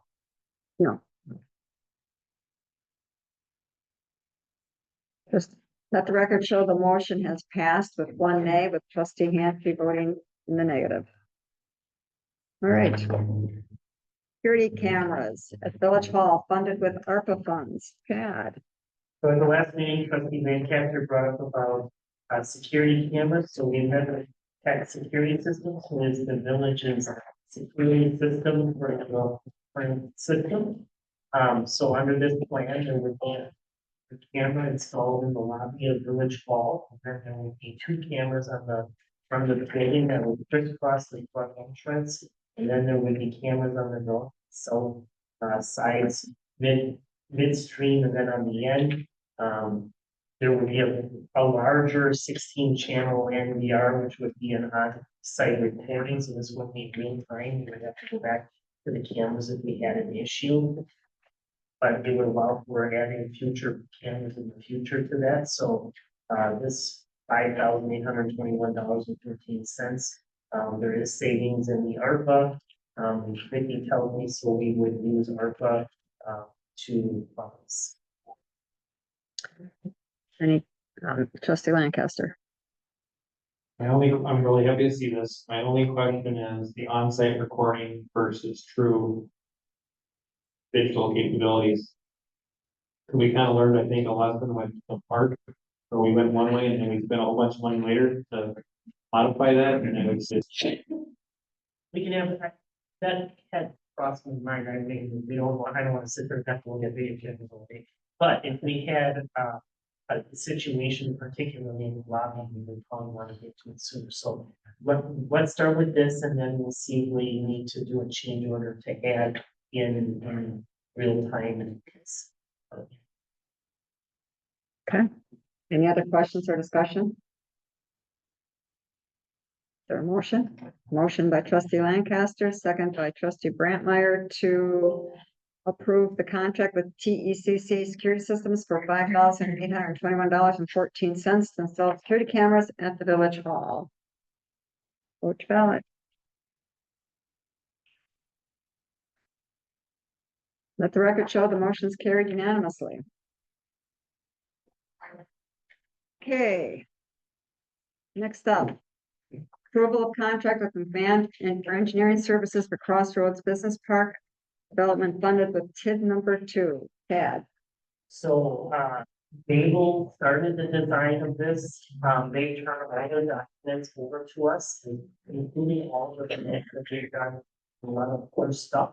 So McMahon, being the village engineer, will pick this up and will finish the final planning, the bidding of the infrastructure and construction phases, as well as on-site inspection with village staff. So this is what we need to get that project under bid for the roadways. So the estimate is 82,000 and will be funded with the TID 2 proceeds. Motion by trustee Ben Hefty, second by trustee Lancaster. Any discussion? Hearing none, vote to ballot. The record show the motion's carried unanimously. All right, item R. Agreement between the Village of Harrison and Harrison Athletic Association, CAD. So when I got here, I was in agreement with the Athletic Association for the roles and responsibilities related to the softball diamond behind Village Hall, and we're led to believe that there is no maintenance. So staff has attempted to try to clarify roles and responsibilities. Led in after a number of generations with the Harrison Athletic Association and the village staff, we've come to the agreement that's before you. There is some stuff, I'm not gonna read it all for you, but there is some where they agree to do things, we agree to do things, some of the stuff we're doing. Currently, there is some comments from the village attorney that need to be modified. They are not substantial in changing it, it's just clarifying some things. It also attempts to lay out some capital improvement needs for the future for the park. I see it as a huge quality of life piece for the village and an opportunity to continue that. However, it's going to need some maintenance over the course of the next years. So there was a plan to kind of look at how to fund those costs and having HAA having a stake in some of it. So whether they provide cash to this or it's in kind labor, staff will work with them. This agreement would also require us to sit down with them in September this year prior to the budget process and to make sure we're all on the same page. So they're in agreement with it. We think it's a starting point for me to identify who's doing what. And, we've had a good relationship, as I understand, over the years with them, so that's not a problem. But it's just making sure that as the leadership changes over there, that at least it's kind of ironed out as to who's doing what. What's the next? Question by trustee Baldwin. Yes, thank you. This is just my own information again, but, do you know who runs it? I mean, I guess what I'm looking at is when we had CASA here, the soccer program, and we're kind of taking over Darwood Park, and we had to kind of draw the line and say, you know, it doesn't belong to you. Do we know who runs this organization? So I'm just spew my questions out. Are they nonprofit? Do we know how many Harrison residents belong to? I mean, are we supporting Harrison residents for this initiative, or are they coming from all over? Do you know any of that, Jim? Yes, so the first question is that they are a nonprofit, they're a 501c3 out of or LLC, sorry, out of the Wisconsin Department of Financial Institutions. So they're identified as an LLC operation. Their membership is primarily Harrison residents. There is some Sherwood folks that come over, but all in all, it seems like it's majority Harrison folks that are operating. I forgot to mention before, I've seen their books and they have not a ton of money. They pretty much what they make off concession stands is what they have. And it's right around $8,500. So there's not a huge funding stream. It's enough to keep them going and do the programming. I think the value of this for the village is that, you know, we're not in the market to we don't want to be managing games on Tuesdays and Thursdays over there. So if we have an organization that's willing to do that, I think it makes sense. And they've got a long-standing time of doing that and they enjoy doing it. And if we can kind of help supplement and understand who's doing what, I think going forward, it should be, you know, the relationship should be better. Thank you. Any other questions or discussion?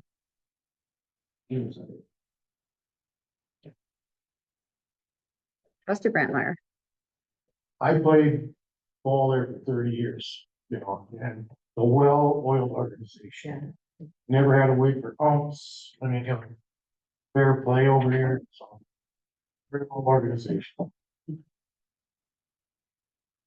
Now, did I see some motions and seconds flash before my eyes? The M Okay, and the two. so motion by Van Hefty, second by Lancaster. Any other discussion? Under discussion, can you just make it contingent on incorporating in the village attorney's edits so that they didn't get in this agreement because I received a late from them, but it's not gonna change the, it's not gonna change the language that you said with the. So then we'll say motion to approve the agreement between the Village of Harrison and the Harrison Athletic Association, including the additions by attorney Bryce Muscle. Which ballot? Let the record show the motion's carried unanimously. Very good. Okay, special event summer party, 9th annual North Shore. Vicky. It's pretty straightforward. The event has been happening for the past 8 years. The management company of North Shore Apartments wants to hold a summer event for their residents. This year, they're wanting to add a 5-piece band. It is a short window. So it's just from 5 o'clock until 8 p.m. The band would only be playing from 6:30 to 8. Because they want to have amplified noise, it requires a special event permit if it were to go past the lot line.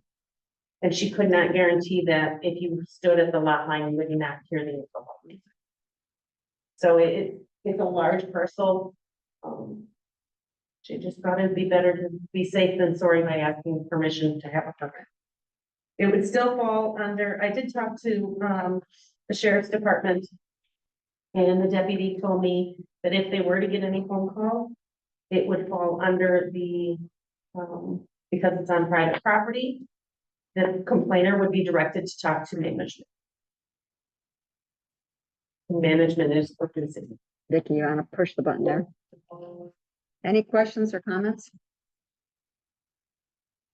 Yes, been a motion by trustee Baldwin, second by Trustee Lancaster? To approve the special event permit application as presented and circulated. Let the record show the motion's carried unanimously. All right, item T. Approval of contract with McMahon to provide interim village manager and finance director services. Chad, I'm gonna let you take this one.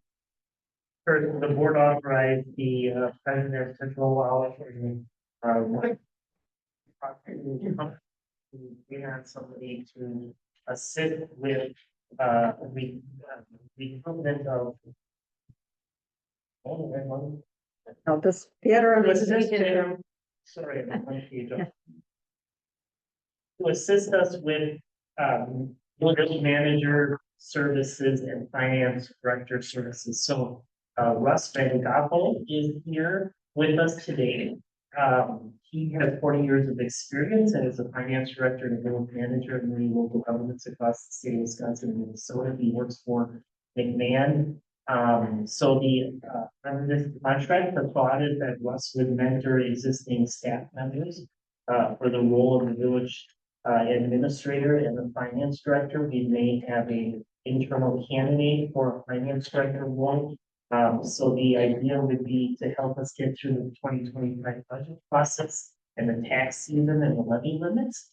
And then near the end of the year or the first quarter of 2025, a decision would be made at that point to either promote the existing staff members into that position or go out and recruit village managers. So everyone's looking at me that it's as I've shared with a number of you on the board, I'm considerate of it, and I think it's a great opportunity. However, I'm a little scared about a budget process and doing it all myself. So that's why I'm recommending that we bring on Russ to kind of mentor me through the rest of the year and the budget process.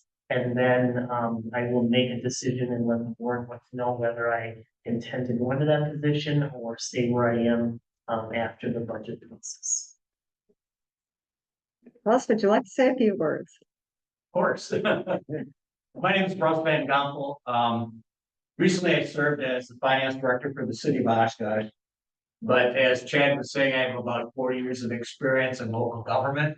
I've started out in a couple of communities in Minnesota. I was hired as a finance director for the village of Little Chute.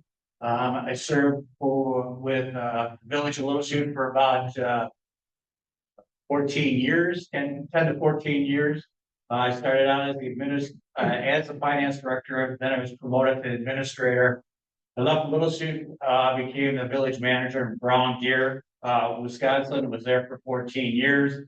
I was a city manager in Eau Claire. I retired from Eau Claire, did some work with McMahon in the consulting role. In that role, I was hired to be the finance director for the city of Oshkosh. At that point, I put my retirement on hold and went to work for the city of Oshkosh full time. I retired from Oshkosh in March. I've done some interim work for a number of communities, the city of Waupaca, the city of Winneconne, the village of Bellevue, and a number of other communities. So I have some experience in trying to help and mentor staff and work with staff. Our proposal would have me working probably 2 to 3 days a week, maybe not full 8-hour days, probably 20 to 30 hours a week. I would be available for staff to call me, during the days I'm not in the office to help out with any questions they may have. Was planning on coming to your village board meetings once a month or more needed. Worked with all kinds of budgets from capital budgets, doing a capital improvement plan in the beginning of the year, rolling that first year into the operating budget plan, and then working on a schedule on getting that budget approval process completed. So I be willing to help you out if you need somebody to do that, if that's what you would like. And I think based on my experience and qualifications, I would be some assistance to staff and to. So I don't know if there's any questions. I went through that really fast. I'm sorry. Questions? Comments? Motion. Is there, okay, the motion by trustee Lancaster, and a second, I think he beat you. Oh, I don't know. I think he beat you to it. And a second. Motions. Yeah. Motion by trustee Lancaster, second by trustee Ben Hefty, and a question by trustee Baldwin. Yes, thank you. I do have a question. I don't think it's for you, Russ, but thank you for coming tonight. But the question would be, how do we move forward from here to draw up some kind of a contract? And maybe that's The contract comes from McMahon. from McMahon. Yeah, But- we but- do a yeah. professional service agreement, just like with Yeah. engineering services, something similar to that. Okay. And if this is approved tonight, then we would get that to staff, submit and get it executed. But it would be a formal contract. Would it be coming before the board again then? No, there's an example in here of a professional consulting services contract, so we call this. Okay. Yes. Yeah, okay, thank you. So the motion would be to approve the interim finance and village manager position contract. with McMahon. Thank you. We do have a motion by trustee Lancaster and a second by trustee Ben Hefty. Yep. To approve the contract with McMahon for the interim village manager and finance director. All right, very good. Let the record show the motion's carried unanimously. Looking forward to working with you, Russ. This is my fishing time, but I'm not anyway, so. All right, next on the agenda is consideration of proposals with Public Administration Associates LLC for recruitment of a village manager and finance director. Chad, you got this one again. So Allison likewise has had some conversations with Public Administration Associates about recruiting the village manager and finance director. What we're asking is that the board considers tabling the village administrator, but approving the contract with PAA to recruit a finance director. The reason being is that this could be a 6, 8, 10-month process to find somebody, and I would hate for us to go through a mentoring and then find out the person really doesn't want it, and we just lost 6 months of trying to find somebody. So, you know, if we run that qualified candidate, we'll have internal discussions, and that the person, which Paul is in agreement with that, to see if, you know, they think they want it, or if they don't want it, or if the qualifications are better matched with an outside person for them to learn from. So, likewise, in the discussions Russ and I had, he's got experience recruiting these types of positions, so he would be working with us to do that. But we felt that having, you know, outside firm maybe working on this with us made sense at this point, so we're recommending proceeding. Okay, so we have a motion by trustee Baldwin and a second by trustee Lancaster to table the proposal for the village manager, shipping village manager, administrator, and approve the contract with PAA to recruit a finance director. Any other discussion or questions? All right, John, Russ? If you don't mind, just a quick comment for myself. And I've worked in scenarios where I've been the interim and that's it, and they've had, and the governing body has brought in somebody else to do the recruitment, which is fine. But an alternative, if you want to consider it, and I hate to go against staff's recommendation, but you know, I do have experience to do recruitment, and I could do that as part of the contract. So you wouldn't have to pay a separate contract for PAA. PAA is wonderful people. I know all of the partners and principals of that organization, and they do a fine job in recruitment for managers and administrators. My word of caution before you vote on this is, while they're great at the administrator manager side of things, I'm not sure how connected they are with the finance world. Again, as I mentioned earlier, I've been the finance director, I've been active in the Wisconsin Government Finance Officers Association and the National GFOA, Government Finance Officers Association. I have a pretty good feeling for a lot of the young and upcoming candidates in the finance world. I think that could go a long ways. I'm just offering it as an alternative, but if the board doesn't want to go down that path, I'm fine with it. I just wanted to make that. I like it. I like it too. I hate to go against the staff Well, recommendation. I We, wanted to provide that. we could back up and we could table this proposal. Have staff work with Russ and see where we're at on that, and then decide if we're gonna come, we could always bring the finance director with PA back again. Yeah, instead of July. tabling it, maybe we don't pass it and we just see it, you know, we can always work, because we're gonna have to tell EAA that, you know, we're gonna try to do some internal recruitment to start with, and if it doesn't work out, then we'll, you know, exercise the contract at that point. Yeah, the dollar amount's probably gonna change anyway, you probably have to get a new price to them anyway, right? Well, no, this was the price for the finance director. No, but for how long is it good for, how long is it for? The quote, 60 days. I yeah, it's 60 So we days. can just take it back when it- So it'd be probably be cleaner if we tabled it at this point. So You then, can, you can table it indefinitely, never bring it back. right, well, we can take, yeah, we don't have to set a date certain to bring it back. So, Mark, you wanna change your vote? Which, you want me to clear it, Do you want, go back to, do you wanna withdraw your? We have to have new motions and everything. then Yeah. we can Yeah, start over. so I will withdraw my motion. I'll withdraw my second. And I'll make a new motion to table the proposal for village administrator and table the contract with PAA to review the finance director. And I'll second that. Okay, that's the motion that you're gonna be voting on, to table? to So take Mark can control. keep his votes. Okay, so the motion is to table.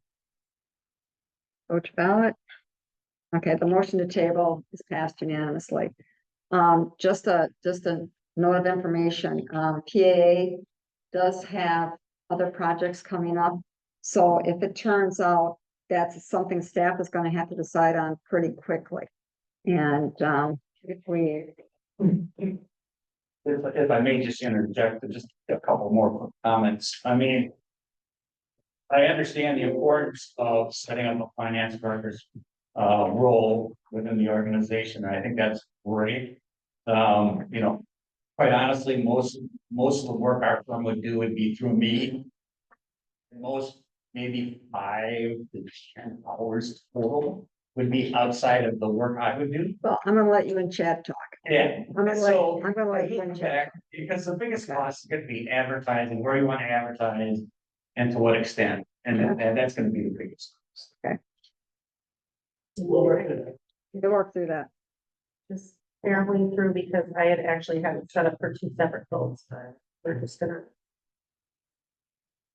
Hopefully skip through that. Okay, can you skip that one? I'm trying. Okay, we-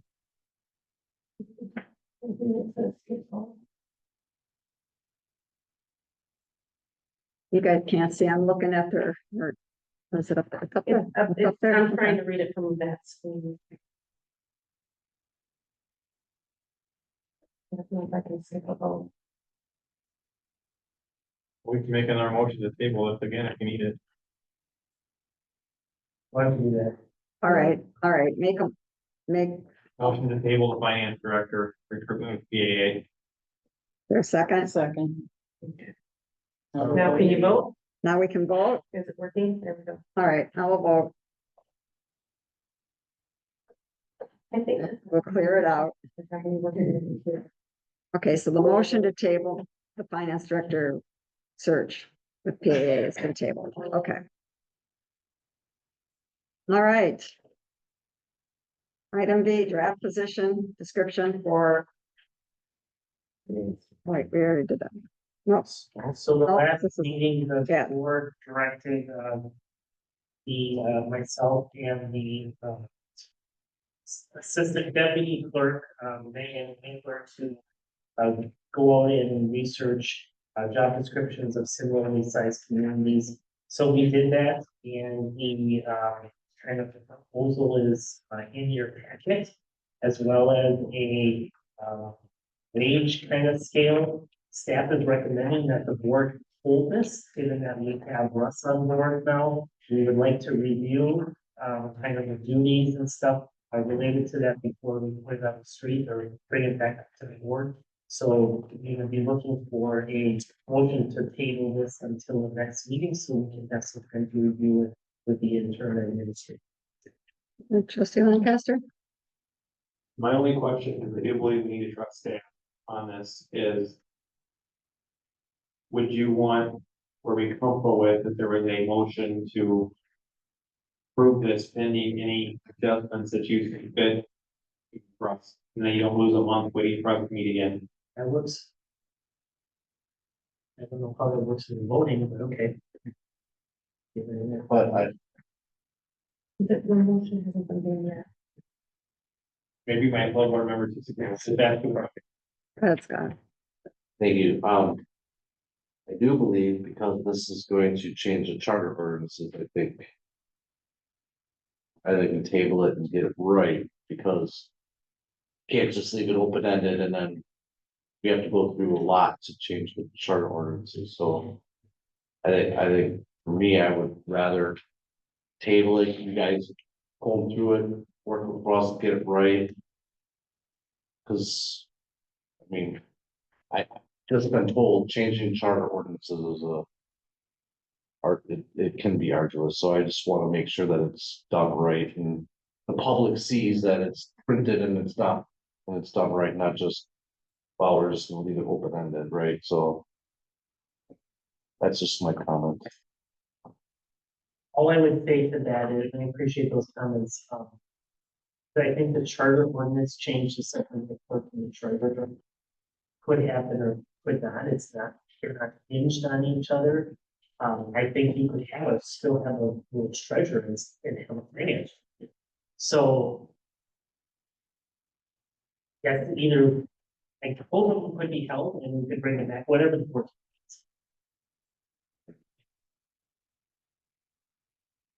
I hate to say this, but I actually agree with Scott.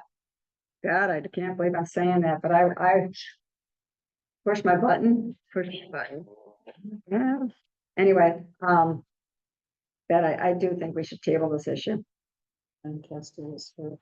I know, he beat me to it. Matt? That's fine, if this didn't hinge on the charter ordinance, that the charter was, that was my other question, was just, if this was separate from the charter piece of it, I just wanted to give staff some latitude myself, because I didn't look this over, I think the meat is all here. You know, you have the comparables, you have, I mean, this is all very good now, in working with Russ, are you guys gonna have a couple of bullet points you wanna slightly change or add a bullet point or two? Sure. But I don't see this being like wholesale rework. You guys did some good research and put a lot of good effort and time into this. Oh, Scott? She cleared you. Oh, Once somebody's second, can I hit it in? but I'll just go ahead and, so I will appreciate that comment totally, I just think. We have a resource now that can kind of go through. Double check and maybe assess, you know, Russ can come in and assess the situation. And maybe say, well, yeah, maybe you should have a separate treasurer and a finish, or he might say. After observing, hey, we could combine, you should be able to combine those, just say you just kind of utilize them like you offered, so. Might as well do that and then just bring it back next month with what the assessment is with Chad, you and Russ, and let us know, right? I think I trust. I support what Lancaster's saying, I support what Cashy's saying, I think it would be cleaner if. I don't think we have somebody that's gonna help us start getting the finances in order behind the scenes. Not that it's bad by any means, but start making some changes in the future. And I think 1 month isn't gonna hurt us, so I would just maybe recommend that we revisit it and bring it back in. I have no issue, it's fine. Okay, now trustee Brantmeyer, you pressed the button for a motion. What was your motion I gonna think be? I do.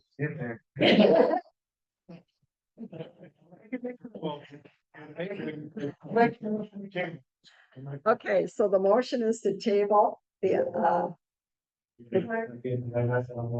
what did we do?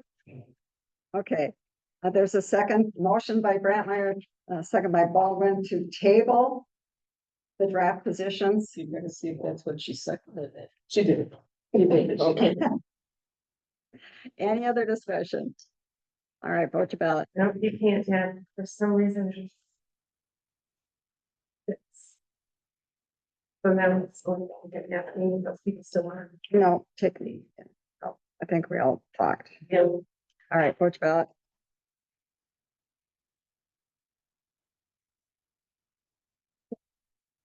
All right, the motion to table passed unanimously. Okay, so now we come up to the charter ordinance. And again, this is Vicky. And here again. So. I was just gonna say that, the charter ordinance that I, drafted for tonight is very basic and generic. It does split the two roles. And it does add for the caveat that was requested that, the charter ordinance would not take effect until, both offices had retained acceptable candidates.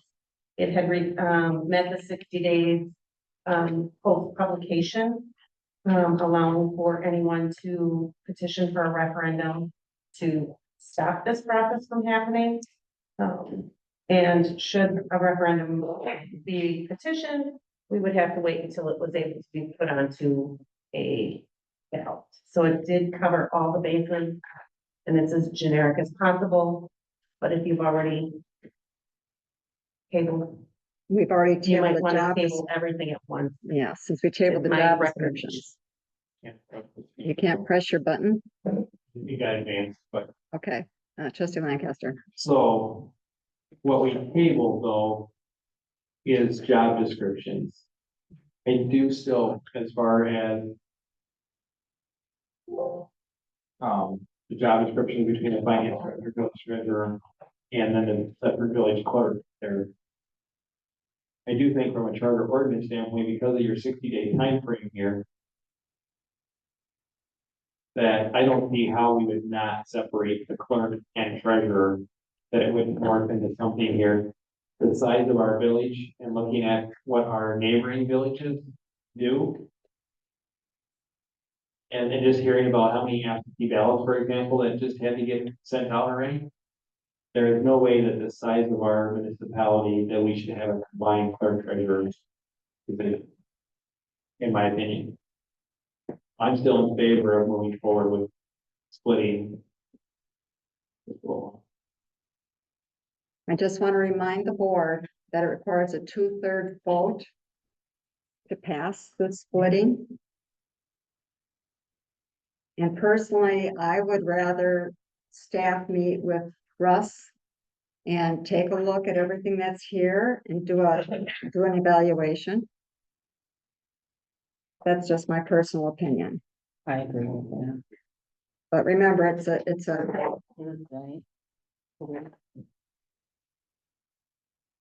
because change, And then Blackmore, we have, trustee Henschke, Sorry. you got to work and I didn't think it was right. Brian. Quick question, so has village attorney or anyone from Rolling Park reviewed?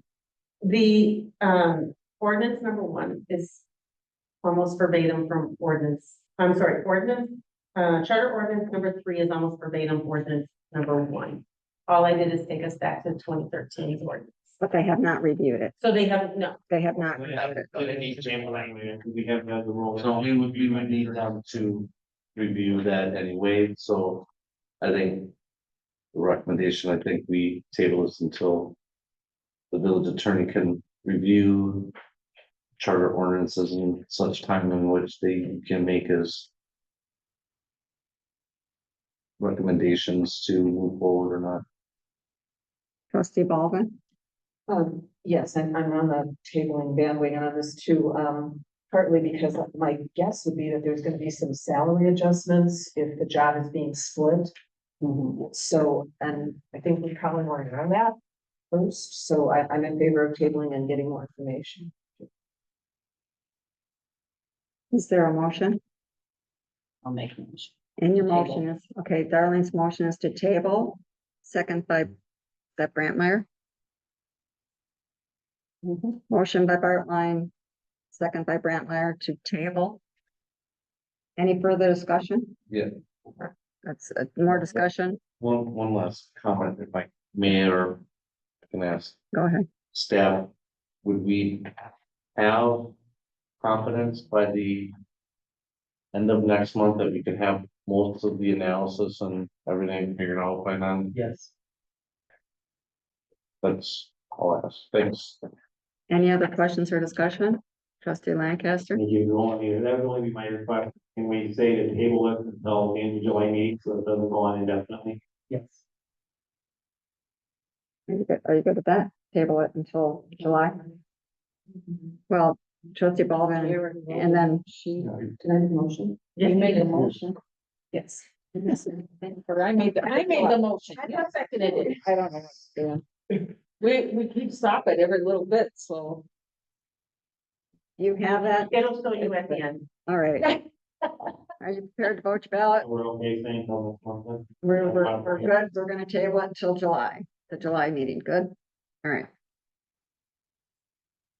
Let the record show the motion to table has carried unanimously. All right. Authority of the village president. This was asked to be put on the agenda.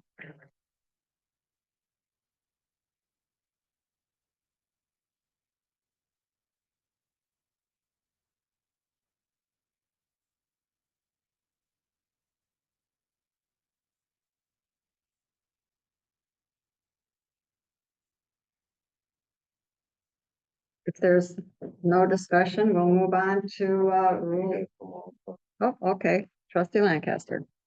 Thank you, Madam President. So this has nothing to do with the person in the role. I want to make that very clear. This is about good government across the board.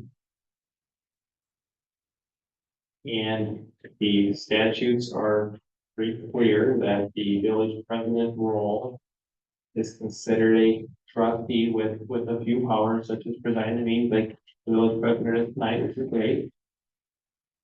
Appreciate the meeting's been run very well tonight. There's just, I think we need to look at when the village as a whole is being represented at the countywide meetings, for example. There was a countywide meeting that was held here roughly a month or two ago. I don't have the exact date in front of me, but it was roughly a month or two ago. And not that I necessarily would have wanted to myself, so this is also like I said, the spirit of good government. Is that really staff should really be the face of the village, and staff should have been updating the county on our projects. And if there was need for board presence at something like that, those kind of things should be opportunities that are talked about as an agenda item at this board for us to decide who we want to go represent that. And it very well may be the village president, but we as a body will be making those decisions, because that's where the power lies, is with us as a board in these meetings. Otherwise, they're beyond what powers are in statute. There is no other powers given. Trustee Bartline. Okay, it has always been past practice that the president and the administrator, whatever manager goes with them. They go together. You don't just have one. They usually go together.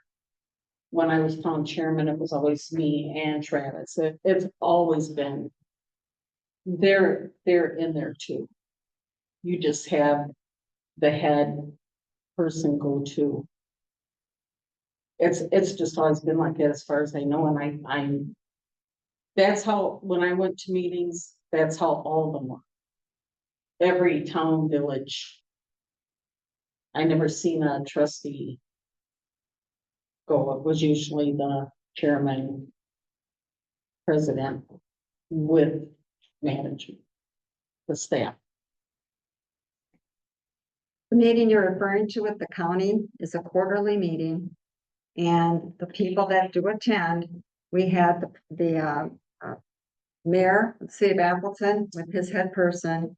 We had the mayor from Chilton with his head person.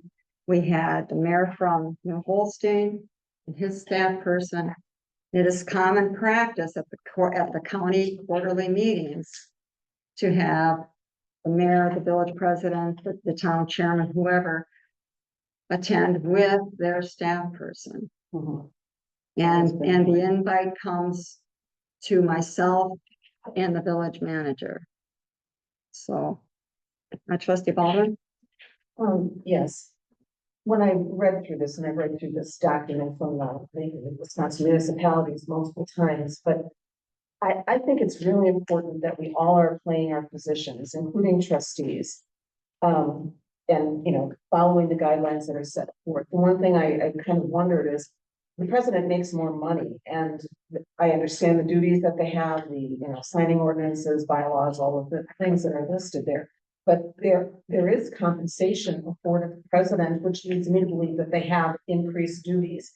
But I don't know, because I'm not a lawyer, none of us are. So what I would really like to do is ask for some guidance from our attorney to, can you weigh in on any of this? Is anything that has been talked about so far crossing the line as far as Wisconsin state statutes? So what I would say is that the statutes in regards to the powers of the village president, other than the few powers that are enumerated in there, such as the ability to run board meetings, are about as clear as mud. So what I would say is the best practice would be, or if you guys have specific questions about specific instances, to let me know, and then I will prepare memorandum, look at the statutes, look at what exactly you're asking about, and look at case law and see if any exists, and give you direction, because the last thing I want to do is to say, yes, you can do this, no, she cannot. President, sorry. Can do one thing, no, they cannot. And steer you in the wrong direction. So I think you have to take it on an instance by instance basis. And I'm happy to prepare memorandums for the board to review. Thank you. Trustee Hanchke? Thank you. So I think it's not just. There's been village presidents in the past that we've had issues where they're having a weekly staff meeting, which I call into question because I don't believe that the village president should be having weekly staff meetings, and it's not current presidents to do or past ones. And I don't believe that state statute allows the village president to have a staff meeting every week. I just think that that should be voted on by the village board to enumerate such powers, since it's not in the state statute. So proper staff meeting with the village president would be a village board meeting. We have the department heads every month or every meeting.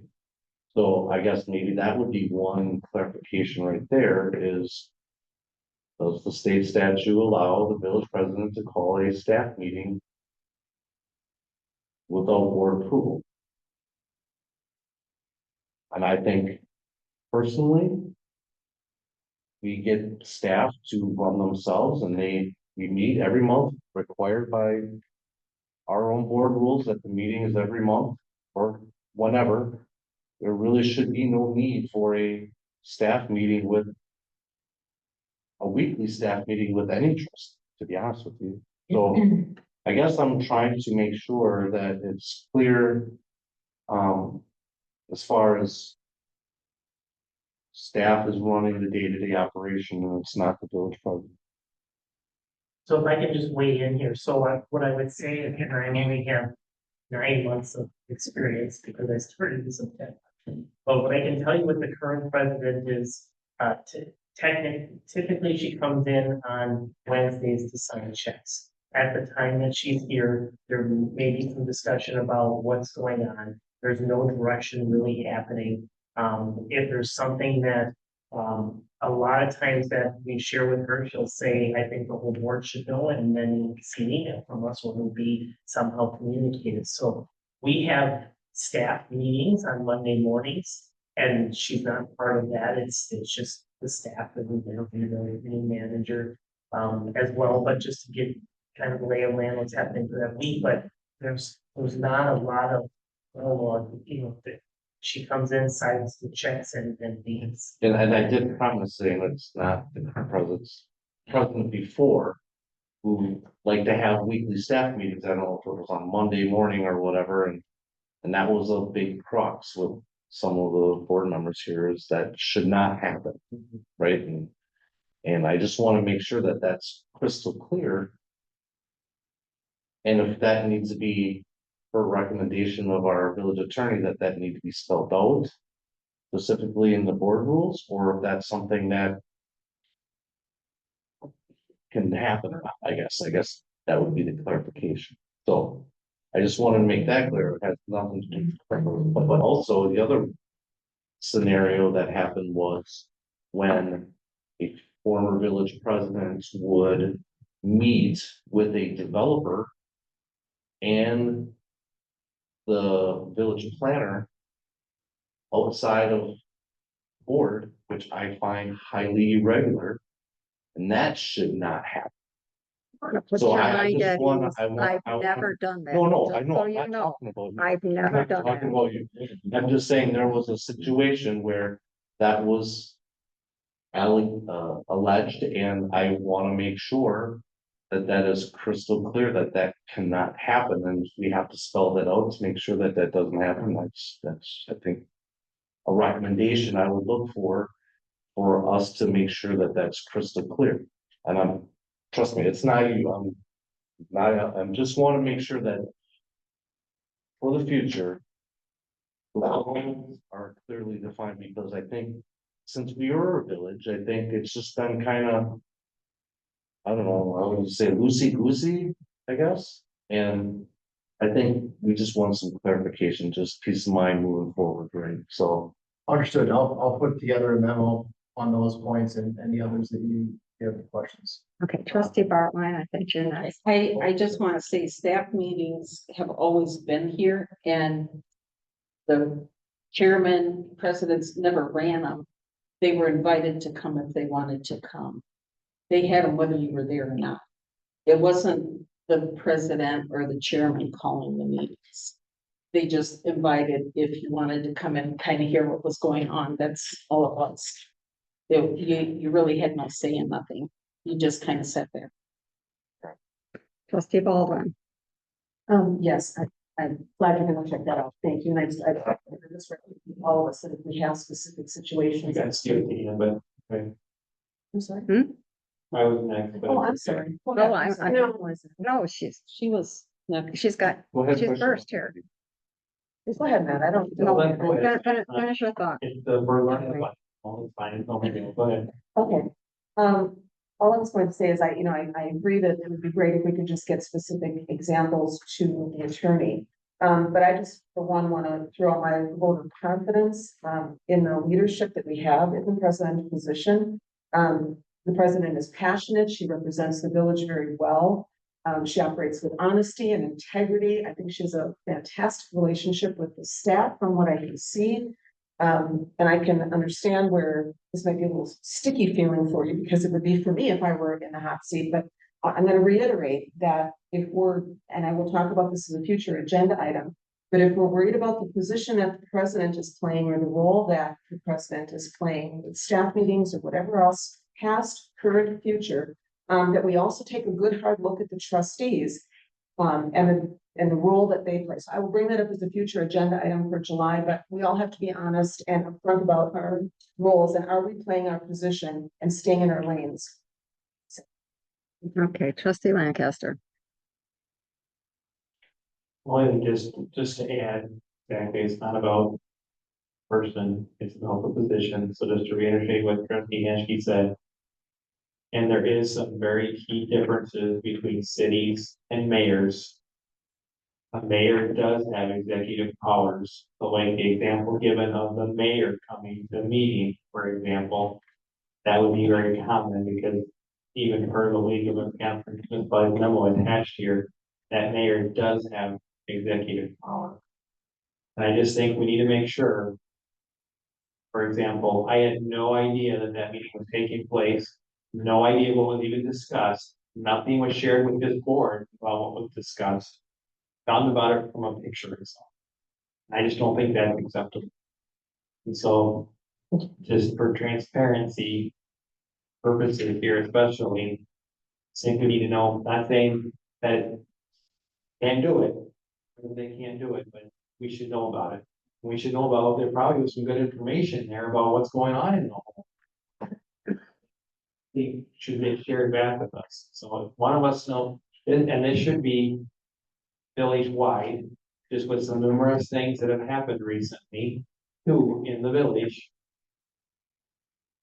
Certain people know stuff, the rest of us don't, and if one of us know about it, we all should know.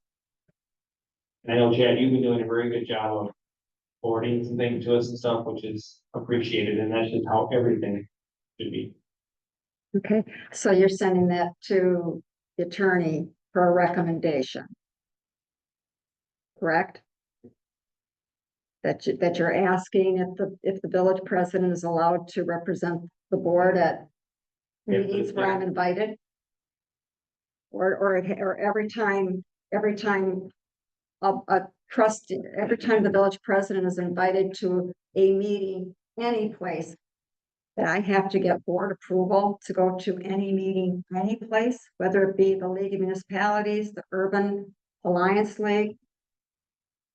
And I would like a decision made by the attorney. If the village president is invited to go to meetings as a representative of the village, am I allowed to go, or do I have to have board approval to go? And does the board have the authority to determine that? Or is that something that has to be decided in the rules of the board? And if the rules of the board have to be amended, then that's a decision we would need from the attorney. And what that process would be. And as far as the meeting with the county, Manager Heiser was sitting with me, and he had the documentation. He put the information in his Friday memo that we were there.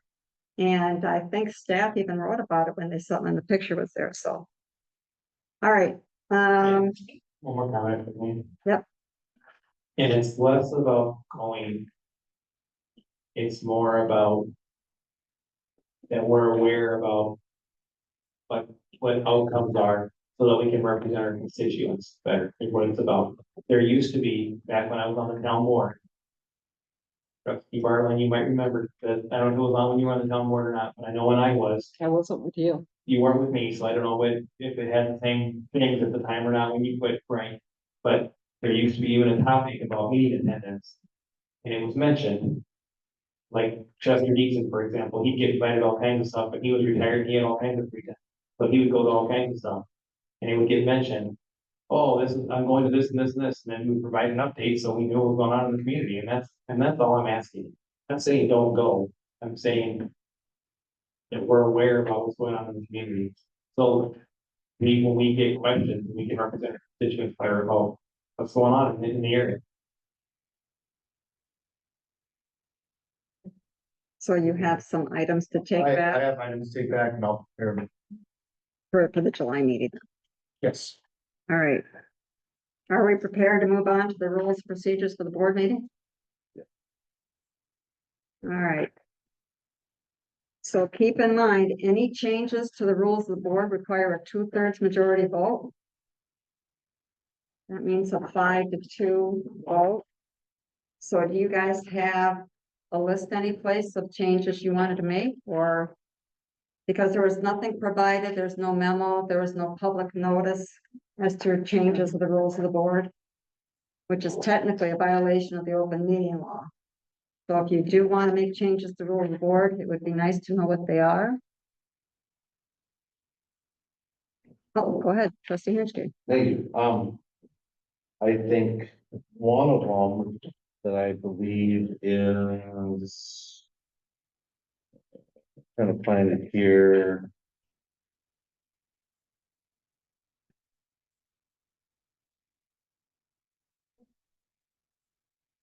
Since the attorney is at the meetings, I believe.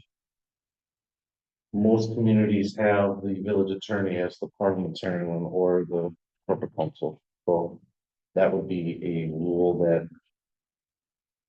I would recommend that we change, is that parliamentarian would be. Village attorney or. Whatever record or whoever here is representing the. Law firm that we hired. I get what you're saying. I do believe that the village president may have parliamentarian powers as well. So don't by statute, so you don't want to do anything, make any changes to the board meeting procedures that are going to change or rule statutes. But what I'll do, I'll put that, add that into the research and put that in the memo. Just typically, I've seen it where someone has a. Point of order, it usually defaults to the. To the attorney or the corporate counsel or whatever, to make a rule. It can, Roger. Yeah.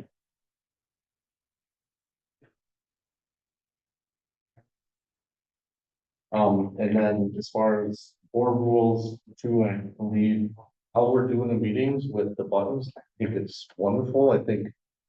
Polish up the procedure and get it smoother, I think. It's very much less contentious and I think it's run very smoothly and. I think it's wonderful, I think we continue to. Possibly, I don't know if we do it or not, but get a work instruction, so this is. Done right, same, once we get the new kiosks or whatever. Then things are run a little bit more smoothly with. Not so much hiccups with people pushing buttons, so you know what to see. Practice makes it perfect. And I think it's a group practice. We'll get there. We'll get there. Okay, so that's one board rule that I was most definitely think we should look at, but I didn't see that in the state statute that the meeting parliamentarian was. Never heard that before, but if you can provide clarification, that'd be great. If I may, chairs, Sure. not that I want to chime in on the board, but I just want to say that on page 526, the mail correspondence. Can you speak up on that part? Sorry, the mail correspondence is a hot topic in the office over how there's needs to be two trustees to open up the mail. And so we would, like to see what the board thinks about that because. Great. Let's get an opinion from the attorney. Because the mail's coming in and I think staff is probably opening in and distributing it as needed. They always have, and I told staff to open mine, if it's something critical, let me know, if it's not, don't worry about it. But let's get an official opinion from Andy, okay? Honestly, I don't know that. This is a requirement under state statute, so that is something I can add to that. Yeah. as well. Okay. And then trustee Lancaster. Thank you. So a couple of items. One, there's no open violations here. It should there be updates. We're having a discussion tonight here. Properly noticed, so I don't like those kind of accusations being thrown out. Be careful of those kind of things because it's not fair and not accurate. For what discussion purposes here. that I have seen many municipalities have that we should look at, I believe, is approval of the agenda. Up front, that we're approving the agenda for the night. Because also, I believe the way that we put things on the agenda needs to get looked at to possibly change. You don't think it should require 2 trustees to put it on the agenda? I want to clarify. Too, just because you're putting something on the agenda, that does not mean staff does spend any time working on it. It's to have it on the agenda, so then us as a board can have a discussion. And then decide if it's a priority that we want staff to be working on, if it's something we're hearing about in the community. And of course, they can bring their own items through the village president to put on the agenda as well, and then that keeps that all consistent across the board. And if we add an approved agenda step on here, if someone asks for something to be on here individually, that 4 of the board members, fellow board members decide they don't want to talk about that night, it just gets immediately stripped off anyway, and it doesn't get talked. Any kind of these allegations that keep floating around about walking forms and all that I'm also tired of hearing about. So that's one I'd like to have looked at, is the whole approving the agenda and how items get put on the agenda. I think. Yeah. That's a part of it. And then the other piece, this Zionsville board member handbook that's attached in the back here. And maybe this is something that you would work with Russ or whatever. I know as board members, some of you I know have asked for a handbook, some kind of information, things like that, policy procedures. We've never got anything. We thought that would be a good job for us. Taking the 63-page document.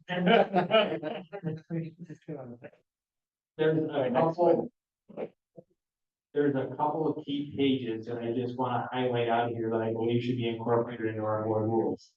And that is really the meat of the back of this, and that's page 558.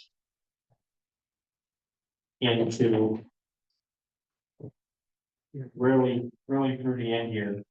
Through 562. That is really the meat, it's called effective governing is what that section starts at. And that is really, if we were doing these things together that have been here, tonight I will say our board meeting tonight has ran the best that a board meeting has ran in months. I think it's because we're all respecting each other this evening. And it shows in how we can have debate and we can talk about things. Like one of the things that is talked about in that section is it's not personal. We're disagreeing with something. We're not disagreeing with the person personally. It's the item that we're debating. I honestly would like to see a lot of components of that being built thing come forward. I don't know that we have the timeline established, but I think there's a lot of good information within it. So, I think between Vicky, I, and Russ, we can hope not have it ready for July, but have something ready once that the board can consider, because I think there's a lot of valid information in there, especially if you're a new board member and you're trying to learn the process. Anything else? I think he's already requested the documentation, so there's actually a combination of everything. And updated. An updated version, and they'll be sending it over as a word, so you'll be able to go and modify it for you, so. Okay, One last thing. okay, one last thing, Scott. And I want to say this, I'm gonna concur with Matt. This has been, I think, well, what time is it? We went through this whole agenda.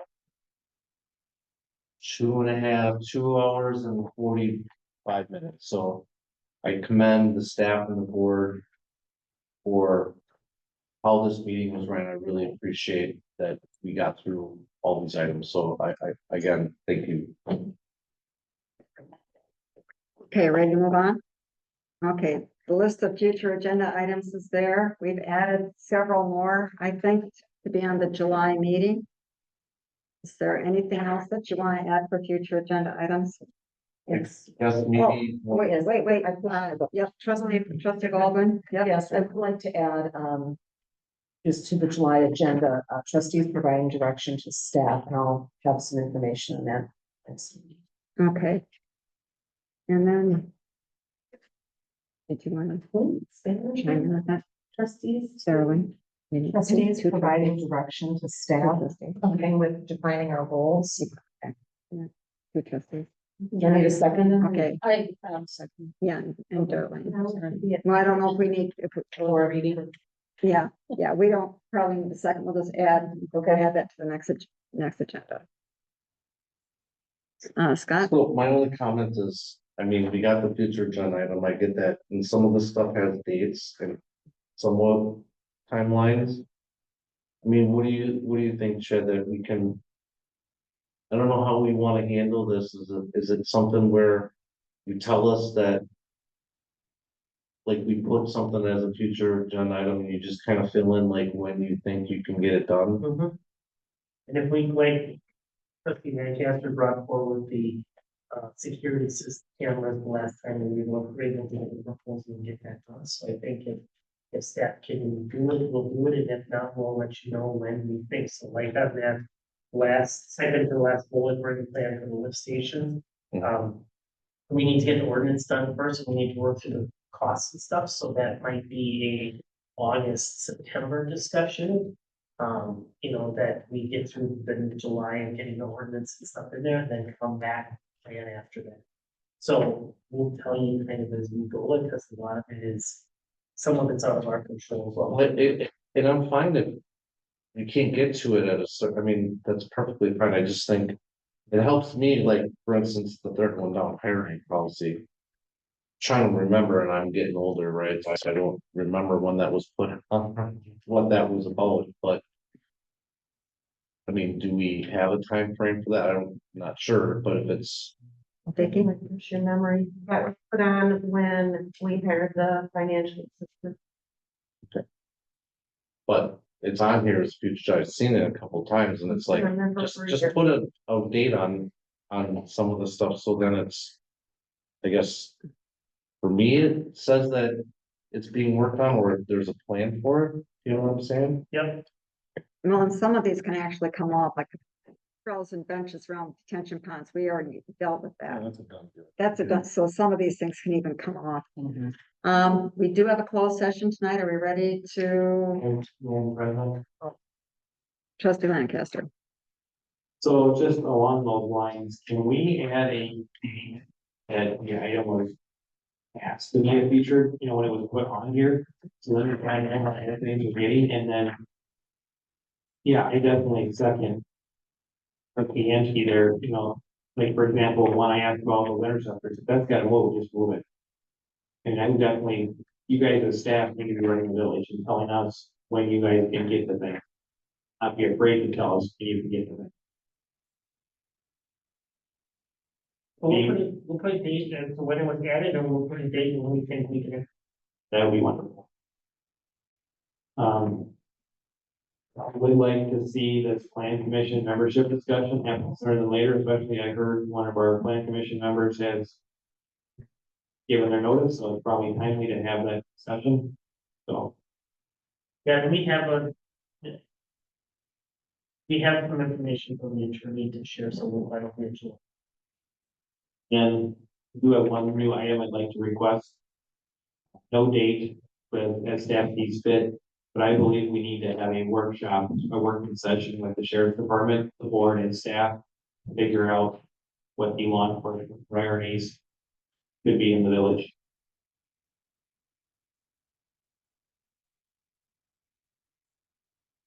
And I'm sure there's some things they can educate us on, so a true collaborative working session.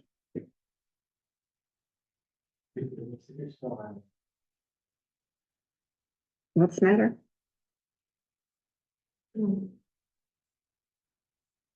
Are we good? Are we good here? All right, checking the buttons. What are we voting on? Nothing. We're not. Putting in the button. Okay, are we ready to Take a break. take a break, close the open session, take a break and then come back into closed session? Yeah, there. Yes. Well, do we want to take recess and take a break right now? All right, is there a motion to go into closed session? I'll second. Roll call vote. Aye. Aye. Hey. Aye. All right, the motion is carried. Let's take a 10-minute break. Over here. And yeah, some healthy food even. Some healthy food even. I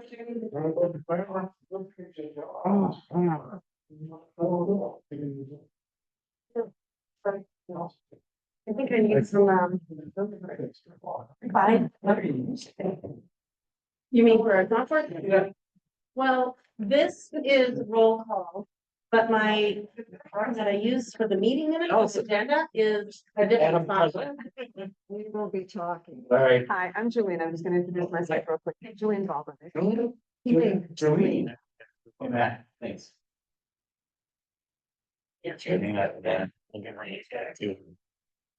Well, running it ours. Soon as you get that signed, we get that done this week, I'll be in, you can get Monday. You gotta wait till Monday for you? We were looking at 8 AM tomorrow, bud. Got a contract signed? Let me get Allison.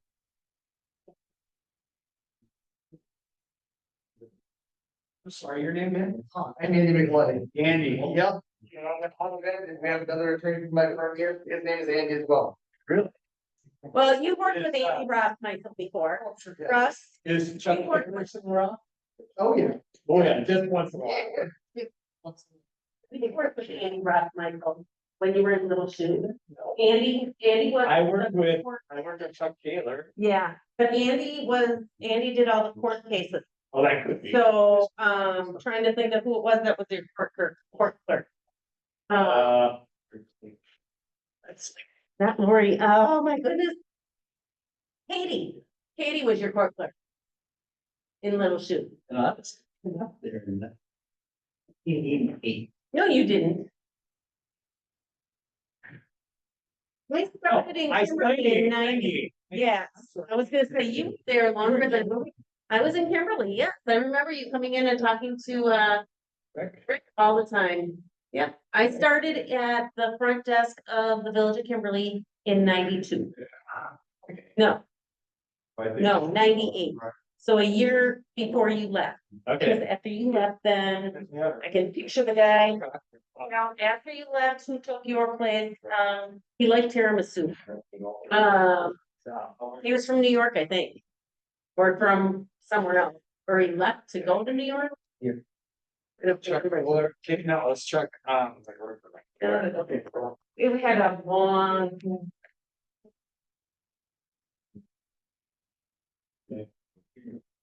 We're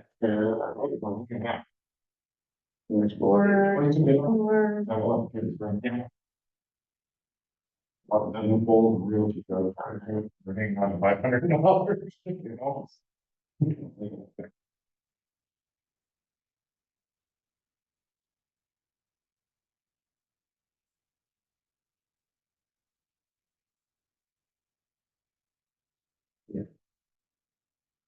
Did we pause the other recording? I don't know how to use it, so. Why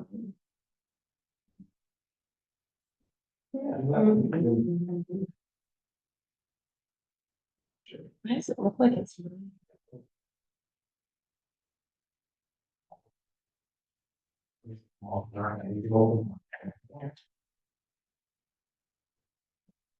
Why you wanna see it? 600 pages? You can have my copy. Yeah.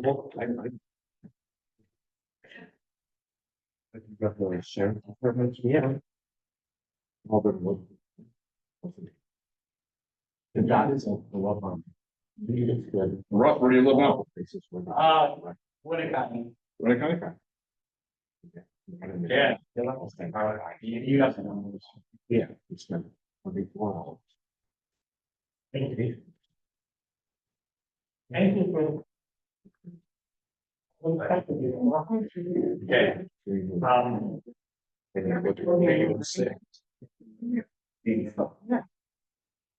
Oh, I guess not.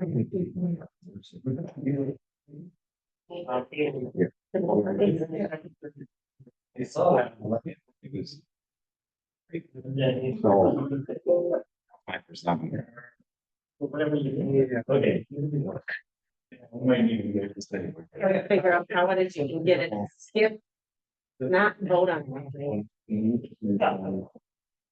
So.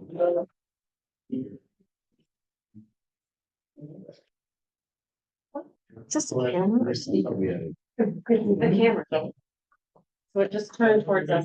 But I got that camera. I don't know. I turned on my stuff. Do you want to turn on recording? Okay. All right. But, you just need to get that contract signed. It will be in tomorrow morning to sign it, we'll get it right. Usually on Wednesdays, that's what happens. All right. Sounds good.